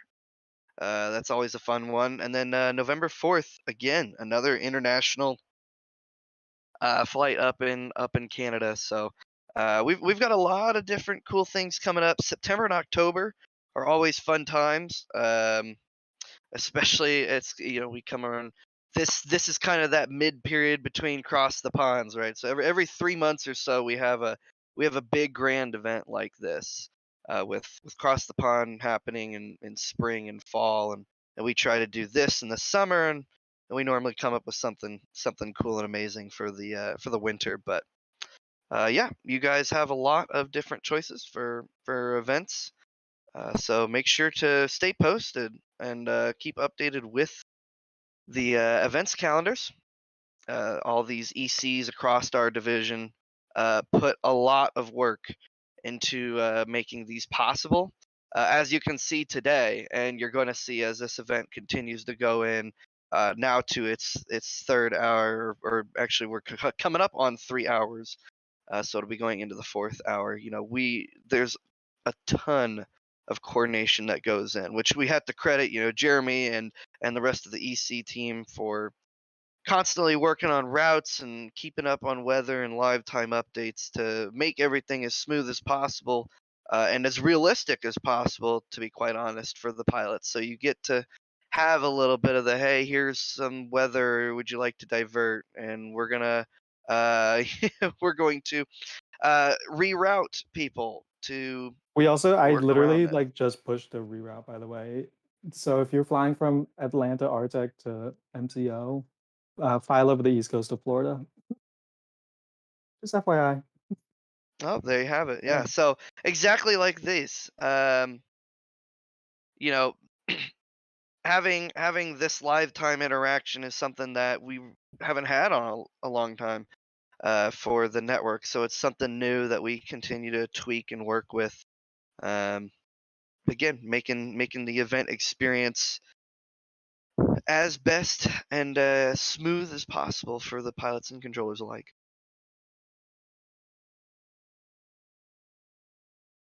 Yeah. So, Jeremy, what's your favorite part about Transcon? I'm curious to know. You've done this for a while and have been on a lot of different sides of it, whether it be flying, controlling it, or managing it. What's kind of It's the traffic management side. We have to take it's basically our version of CTP. Oh Granted, yeah. it's not worked for everybody. Some people would hate doing this, but it's kind of fun working with the facilities. It used to be me that would kind of be like pushing for I highly suggest that these people do this route, these people do that route, etc. But now it's the facilities doing, which has really made it a lot easier, and they know the airspace better than me. But kind of getting all of that in one big bunch and working it all out, uh, you know, taking all the spaghetti and making it neat is kind of what I enjoy. And then the on the day stuff of making sure everything's running well. That's the enjoyable part for me, and that's why I'm in this job and not, doing some other stuff. Yeah, absolutely. No, I get that. Um, it's pretty amazing to see what goes on from an entire division standpoint. Every Arctic is going to be online today, and maybe even all at once with how timing works. There's a ton to look at and analyze. So it's truly awesome and amazing what you do, and the team, honestly, because it's not just you running. You've got people that help you out, right? So Of course. yeah, just passing it to the ECs, seeing how this culture has shifted um, in the past year or two, even to try and minimize delays as much as possible. We went from uh, doing nothing to help our neighbors to the next step after that was recognizing our neighbors, and if we do stuff it affects them, all the way to planning stuff I can do in my facility to help neighbors that are like 5 facilities away, and that's really a long way, and it's a really good change too. Yeah, absolutely, absolutely. Yeah, so for those of you who use the slot system to reserve, uh, that was actually one of my ideas that I was able to bring to fruition, and it was super awesome to see, how many people are using it. I mean, in total, right now, the number. Let me log into the page here before I start that sentence, and can't finish it, of course. The total number of slots is 306, and we had 767 total. So we already had 30 or 40%, right on there. 40% of slots were filled today, which is super cool. So it was one of the technical projects. I made it lightweight, and it definitely could look a lot prettier, but Oh, no, it there was you go. it was Does the certainly job. cool. It was certainly cool to get it working and try and make the user experience as best as it could be. Because ideally, how we planned the slots was, we said we were going to arrive at all these airports between 4:30 and 7:30 Eastern tonight, and we worked our way back from there. So not only did we have to, manually work out the slots beforehand, but then we also had to put it on the website, work out the routes, and there was a lot to come together to make this website be as useful and as little amount of clicks as possible for the pilots to use. And it's something that we're going to continue using in the future, actually. So um, the network has continued to evolve, especially over the past year or so when we had those high demand, high traffic volumes for events, that we've started to figure out that if we use these slot systems and give that same opportunity to pilots, um, some of these big overloading issues start to work themselves out, and pilots say, you know what, these slots are taken for this airport. I might try a different one, or I might take a later slot time and start to figure out that everyone's in this together and there's no need to overload the system. So we're very much kind of in this transition phase to start using some of the slot system on more regular events. And I'm excited to continue developing, making this look a little bit prettier in the future, but increase the functionality to maybe even, possibly use it for day-to-day use. Be working with pilots to see how we can make their experience better when they fly in the United States. That's a huge part of my job as the support director for VAT USA, is doing this outreach to pilots and understanding how we can make both sides of the aisle happy, with pilots really wanting to get on and fly every day and have all the opportunities they need, and controllers wanting to get on for the exact same reasons, that there's a lot of traffic out and they want to provide the services. So whatever kind of tools we can develop and use software and our technology to our advantage, we're committed to doing so. And again, I've said it all the past 30 minutes or so that we've been talking. We'd love to hear your guys' recommendations. So if there's something that you guys really want the division to work on, or if there's some software tool that you think would be useful, send it in the chat, or put it back in our emails. Yeah, and for you, Brandon, that's VATUSA4 at VATUSA.net, correct? I think that's yep.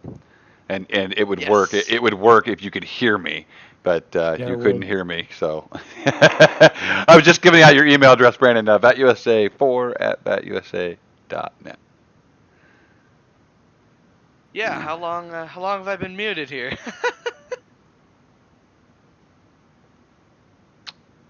I don't think you have been muted. I think you. No, I I think heard you I was fine. muted. Oh, okay. Good.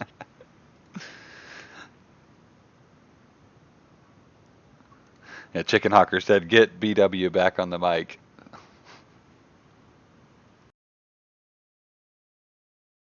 Yeah. Good deal. Yeah. So I'm just taking a look at Simaware here. We got a nice line up through and out of Denver's airspace. Kansas City's pretty hopping right now, along with ZFW and Albuquerque. Yeah, I'm watching this. I don't know what the call sign is, but it's Bravo Victor India 2 Delta Whiskey SFO to Bradley over just crossing the border between South Dakota and Minnesota. I'm waiting to see if he's going to deviate. Where he's going to deviate to, considering the time. Yes. Let's see, is it 380? Yeah, let me turn the We have weather tops on to here. 390, 400. I got the radar view on now for SimAware here, so our viewers can kind of see that nice little cell just northwest It's only Minneapolis airport. there were only tops to 400. It's fine. Just a small little cell. Well, 400, you're good then, right? As long as you're in a 7.4, go 410. Well, they're in a golf. triple and they're Yeah, there you go. They're at 3.9, so they we'll figure out what goes on, won't we? I just don't want to see that altitude plummet. That's just all I care about. Yep, we don't want any virtual emergencies today. No, but this is sort of the crunch time, I guess. This is the start of the. Now we need to start looking at how the weather's affecting everything, at least on my side. So. Yep. And right for now, for the viewers, this is when things will get really busy.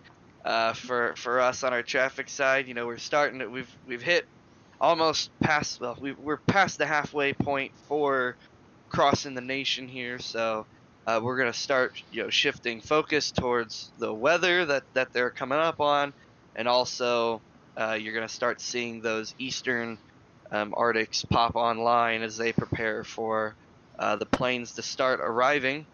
Like we said, the arrival slot times, so the wheels touching the runway expectations, are somewhere between 4:30 and 7:30 p.m. Eastern. So we're under 2 hours from that.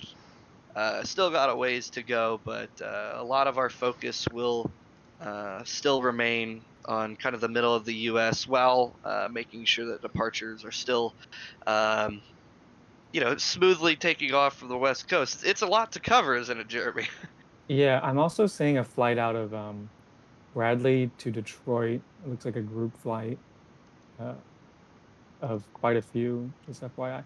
But it's funny when you said 4:30 to 7:30 Eastern. I'm in the Eastern time zone, and that's where I'm used to. I know it's 2:37 right now because I can look outside and it feels like 2:37. But when you said 4:30 to 7:30, I had to put more thought into that than I did if you had just said 19:30 to 23:30. Just because we've been working on this whole thing in Zulu time. That's just 2030 to 23:30 UTC is our arrival slot. Yeah, I know. Jeremy could probably tell you the time in UTC quicker than his own time zone. So just to interrupt here for a brief moment, we do have an interesting question from a viewer. So Chicken Hosker wants to know if, from you, Brandon, have you ever tried to play a saxophone? I've never. I mean, I've made a sound out of a saxophone before, but I've never played the saxophone. I really like to stick to the drums. That's what I'm good at. I've played drums for it's gonna be 11 years now, and piano longer. So I really like sticking to percussion. But no, saxophone's a cool instrument. People always wonder what instrument I would play if I was a wind.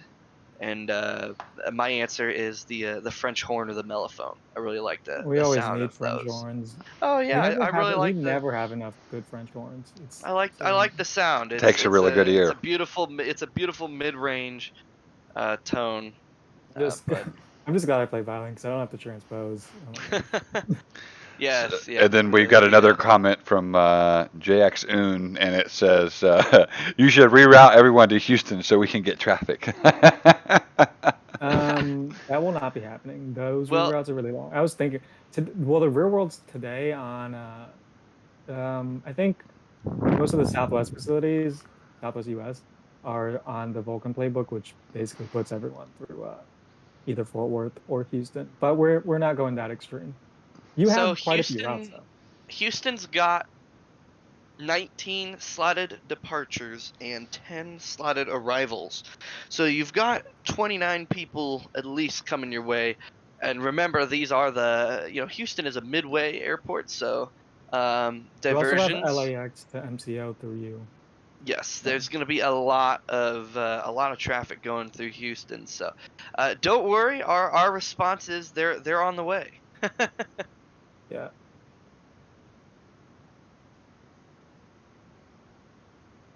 Yeah, trust me, you have plenty.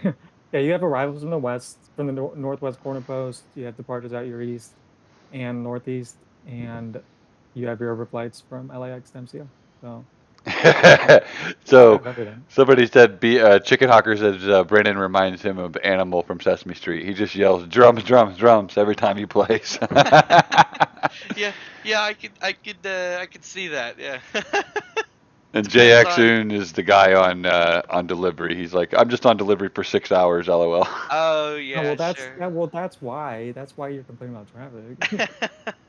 Yeah, because you're only gonna get departures, so it I really wouldn't honestly even like help if it. we No, rerouted it wouldn't to help you at all. because I like you're delivery.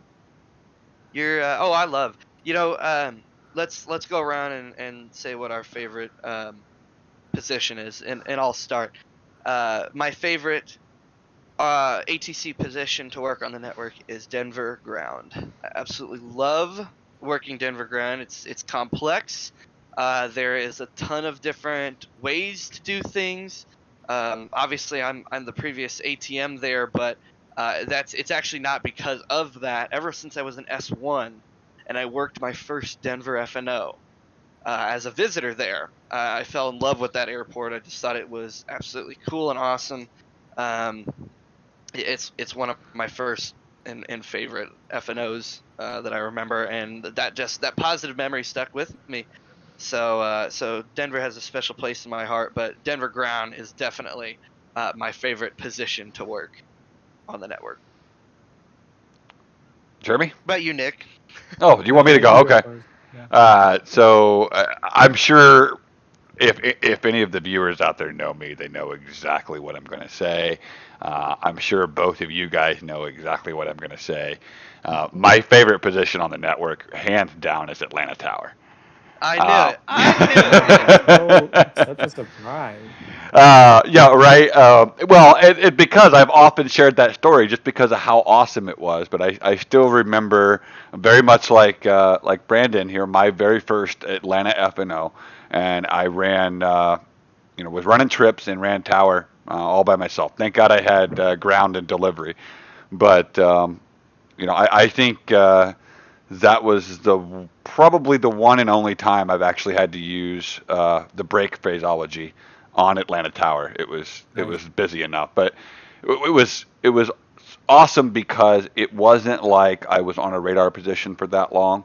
So when I was done for the night, I was still okay. Like I went and played a couple other games and relaxed and hung out with the family a little bit, and I was fine. But working for a 6-hour event on a radar position, and I think both you guys can agree with me. Yeah, you're tired. Your brain is complete mush. Yes. All you can think about is turning. Yeah. If you have the option of either, they have 2 towers at Atlanta, right? Well, they have north and south complex. Yeah. Yeah, which one do you prefer? Do you have a preference? Probably south because you get the additional runway. But actually, I think Real World, don't they have 3? I think they have a tower for each. They split it off. Yeah. So that was there were times where I'm like I am absolutely certain, without a doubt, that there was more traffic on the frequency than a real world controller would experience. And that's one thing, like if we've got pilots out there, I don't know if we've mentioned it today or not, but that's one thing that a lot of pilots sometimes don't get or don't know, is that there's quite often, especially during events, that sim controllers will often see levels of traffic higher than their real world counterpart, and that's because we don't have the bodies, right? We don't have the people to split LA Center, 15 ways. We don't have flight data. And flight data and flight service and oh yeah. So there are for reference here, There are 5. They have 1 tower frequency per runway at Atlanta if they want to, and they've got what I was thinking of was the ground. So they've got Oh my gosh. 1 ground for north, 1 ground for the middle. So those 2, 9 left, right, and 27 left, right, and then they've got a ground for the southern portion. And don't forget about the Down PRM to frequencies. 10 and 2A. Yes, no kidding, right? So there are it looks like, let's see, 1, 2, 3, 4, 5, 6, 7, 8, 9, 10, 11, 11 ramp frequencies there as well. So Are they company ramps or are they FAA ramps? They are company ramps.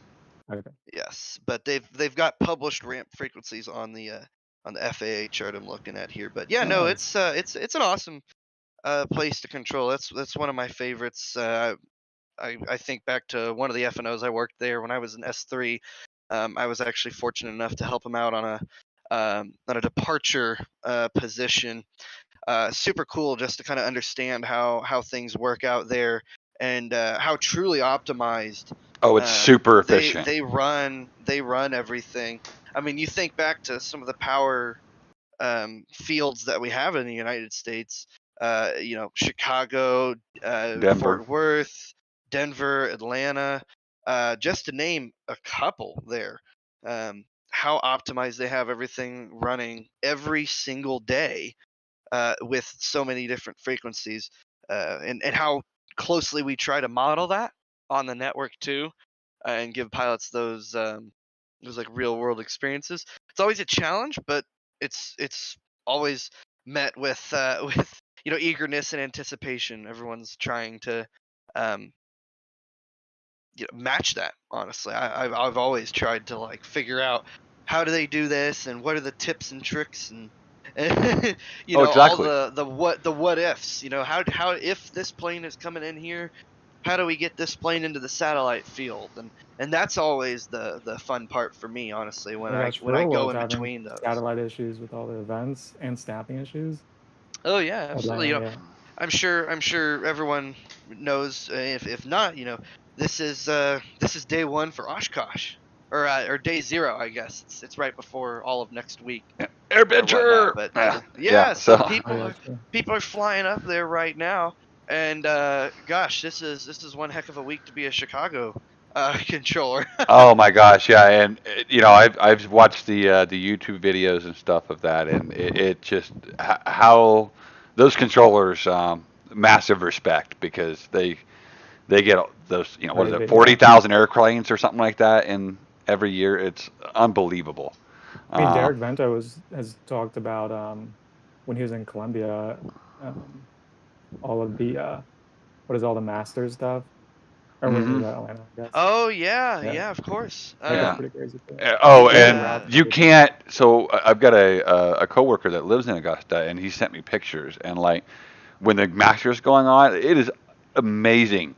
Like they've got a logistical mastermind working at that airport, because it's like a puzzle. He sent me a drone shot, where they like literally fit them all in like a little puzzle. And I'm sitting here going, okay, I do not want to be the guy with the plane back there. Nope. No, but they've been doing it enough. They know how to make it work as best as they can. Yeah. It makes me think of what happened this past Super Bowl out in LA, where they had to they're parking them every which way and everywhere. Yep. Back in the COVID pandemic, when Denver like shut down a runway or two to park jetliners on for months at a time. Yeah. It's hard to imagine like these airports and the runways that we use all so often, and then they're just used for parking at Luckily, these high Denver capacity events. Well, it's kind of like Indy when they have the 500, right? They'll run out of room at Indy exec, and and sometimes like now they don't have a problem with room at Indy International. Like they can just no big deal. But for the folks that want to go into exec and not go into Indy International, they'll go to exec and then they'll literally have their pilot take the plane off, fly it over to International, and land and park it until the race is over. And it's just kind of like, okay. And they've started to use all the small airports around too, and Yeah, I just learned it this year, but they actually have helicopters that will pick up people and transport them to their plane at the airport. That's so So extra. they pick them up at the speedway, so they do not Yep. have to drive, That is so and extra. drop them off on the ramp next to their private jet. How cool is that, huh? Well, I don't have any money. and One people day, say right? being I go say people say being rich is hard. I'm sorry. what is so hard about that? Yeah, wow. I've been to the race enough to know that you sit there for 3.5 hours after trying to get out of frickin' traffic. So yeah, I mean I'm the type of person that if I saw somebody there holding, and I hate helicopters, by the way, so it's a little bit of backstory. But if I saw somebody there holding a sign that says $500 for a helicopter ride out of a traffic jam, I would probably be inclined to take them up on it. Yeah. I would be hard. Yeah, for $500, I'd probably do it. Yeah. If I didn't spend my whole If I had the $500 on Yeah, me, exactly. and 500 sounds it like a was pretty good spending deal. money, then Yeah, I might exactly. skip dinner that night and take the take the ride. And But not I sit would in probably do it. traffic. I would do it definitely, and then I'd feel bad about it later because I could have Oh waited on my yeah, Oh flight for and yeah. sure. saved $100. Because then you're gonna realize later, you're like, oh, the traffic wasn't that bad, and No, it's like it's like 3 hours could have saved you $500. buyer's remorse through it. Absolutely. Get it all Hey, done. right now, real quick, just we hit over 1,400 pilots on the network right now. We've got 1771 total connections. 164 of those are controllers, and 132 of them are ATISes. So, yeah, we have crossed the 1,400 pilot mark right now. Yay. Way to go! Winner. We got 1,769 total to the network, and looks like we got another viewer on the stream coming in. Squawk Info. Oh, I think I know who this is. Cool stream. Where's the cigars and whiskey? Oh my gosh. What have you done to this stream, Nick? I have not done anything to this stream. Okay. Wow. That was a Sounds like a canceled idea. So. Okay, so noted. Oh, the comment back from Jason, the Austin approach for solo on approach. That's actually where I too learned. I got all my ratings at the Houston Arctic. Austin did? I didn't know approach. that. Yeah, Austin approach is awesome. I loved working that. I think that and San Antonio are two pretty cool airports. I loved working those in training for S3. Also you got New Orleans down there, so They have a lot of good airports in Houston. I'm not gonna lie. there's a lot of good airports Yeah, down there. Corpus. They got all the military So stuff. yeah, you got to the aerial refueling and whatnot also down in the That south too, too. yeah. But no, there's a lot of cool training airports down in the Houston Arctic. You don't give New After Orleans enough Houston, love, just saying. yeah, after Houston, I moved up to Fort Worth, and was actually the training administrator there. And it's kind of the same thing, I decided it was a Texas thing, that they've got Texas is cool. a lot of cool different airports all They have a around lot the of state. airports, yeah. Because it's so big. Yeah, everything all the way from up in Oklahoma for Oklahoma City, all the way down through the Houston Executive Airport right down there to Corpus Christi. That was always a fun one. I remember back in the oh gosh, I gotta remember which hurricane it was. Was it the one that wrecked out Port Aransas, or was it a different one? No, Like it was recently? the one. It was the one we went through Houston a couple years ago. There was a few. There's one that started with a B, I think, that just drenched Houston.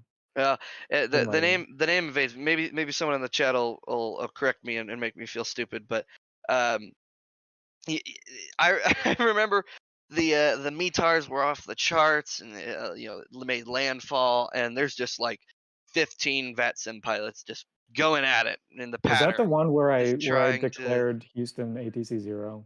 Yes, that That was was. that one? And Okay, I remember that. the controllers are just like, we can't do anything because there's no way we could realistically be landing the plane. So the pilots are out there just having a good time, just going all over.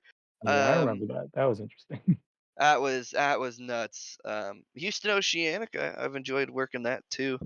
But yeah, there's tons of cool stuff. So definitely check Houston out, both the pilot side and the controller side if you haven't already. So I think we really missed Jeremy's favorite position to work. Yeah, we skipped right over it. Jeremy. I have two answers for this. The first one being sort of akin to Nick's. It's going to be anything in the Kennedy cab. Yeah, I mean. You like to play Kennedy, Steve?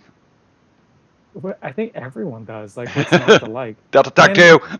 And it's an efficient but not 71 to 65 compliant way of moving traffic. It's what can I say? And that's that's kind of the only place it works is in the New York area. But yeah, and as long as you're not playing that other guy that got moved to Islip. Okay, so that's my first answer. My second answer is McGuire approach, because as I think a lot of people know, there's a lot of miners out there, like minor fields or minor Transcon that on VATSIM just don't really do anything unless somebody flies in or out of the field.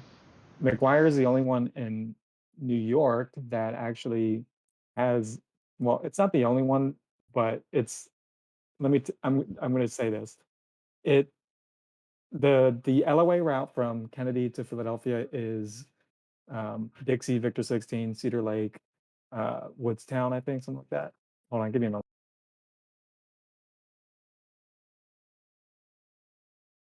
Now everybody has to wait for Jeremy to go look that up. He wants to be absolutely for certain.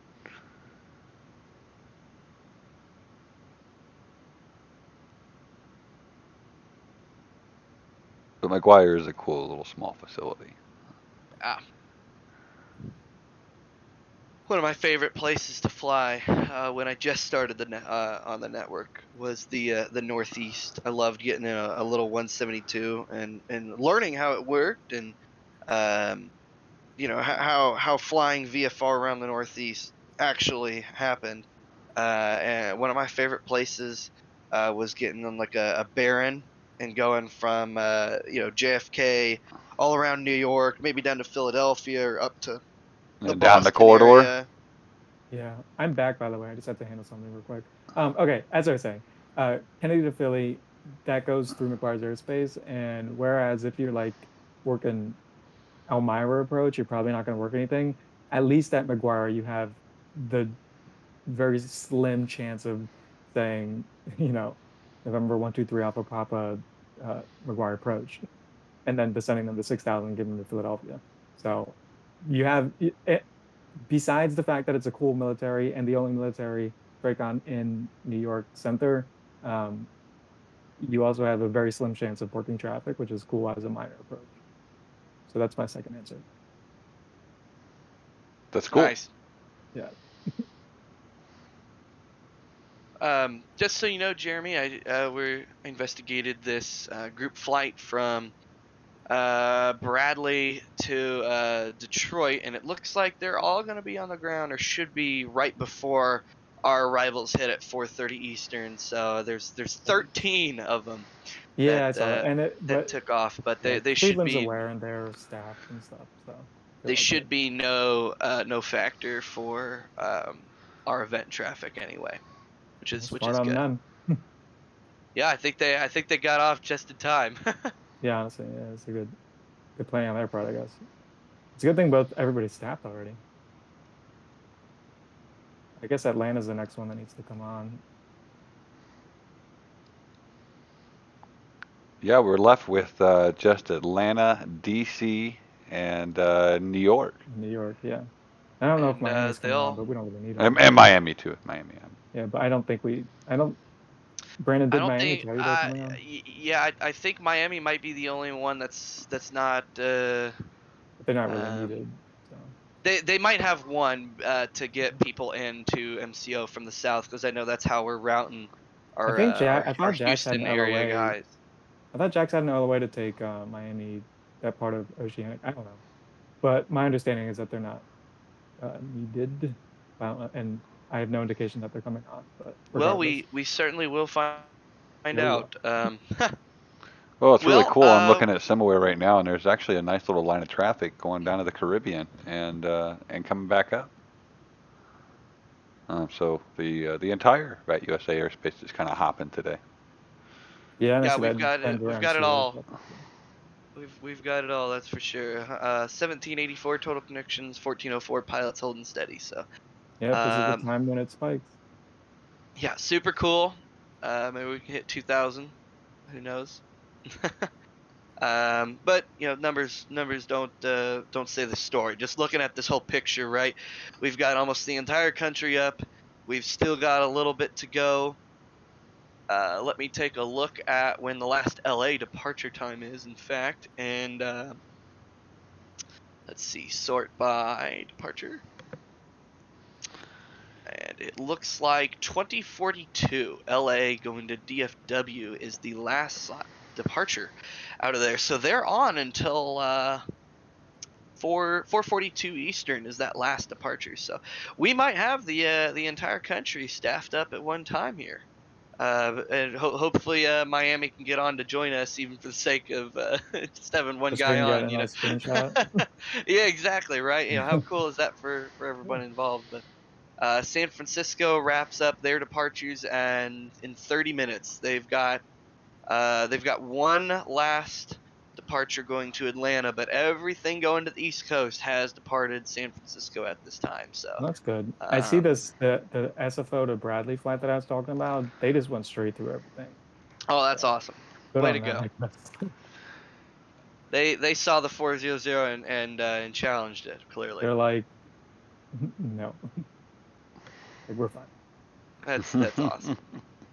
We'll see if Yeah, that's so we're past the hour, so I think I'm gonna make my hasty retreat at this time, and I might you guys will probably see me on the scopes here before long. What are you scheduled for? I'm not scheduled for anything. I'm just gonna go find some place to get busy. Cool. Cool beans.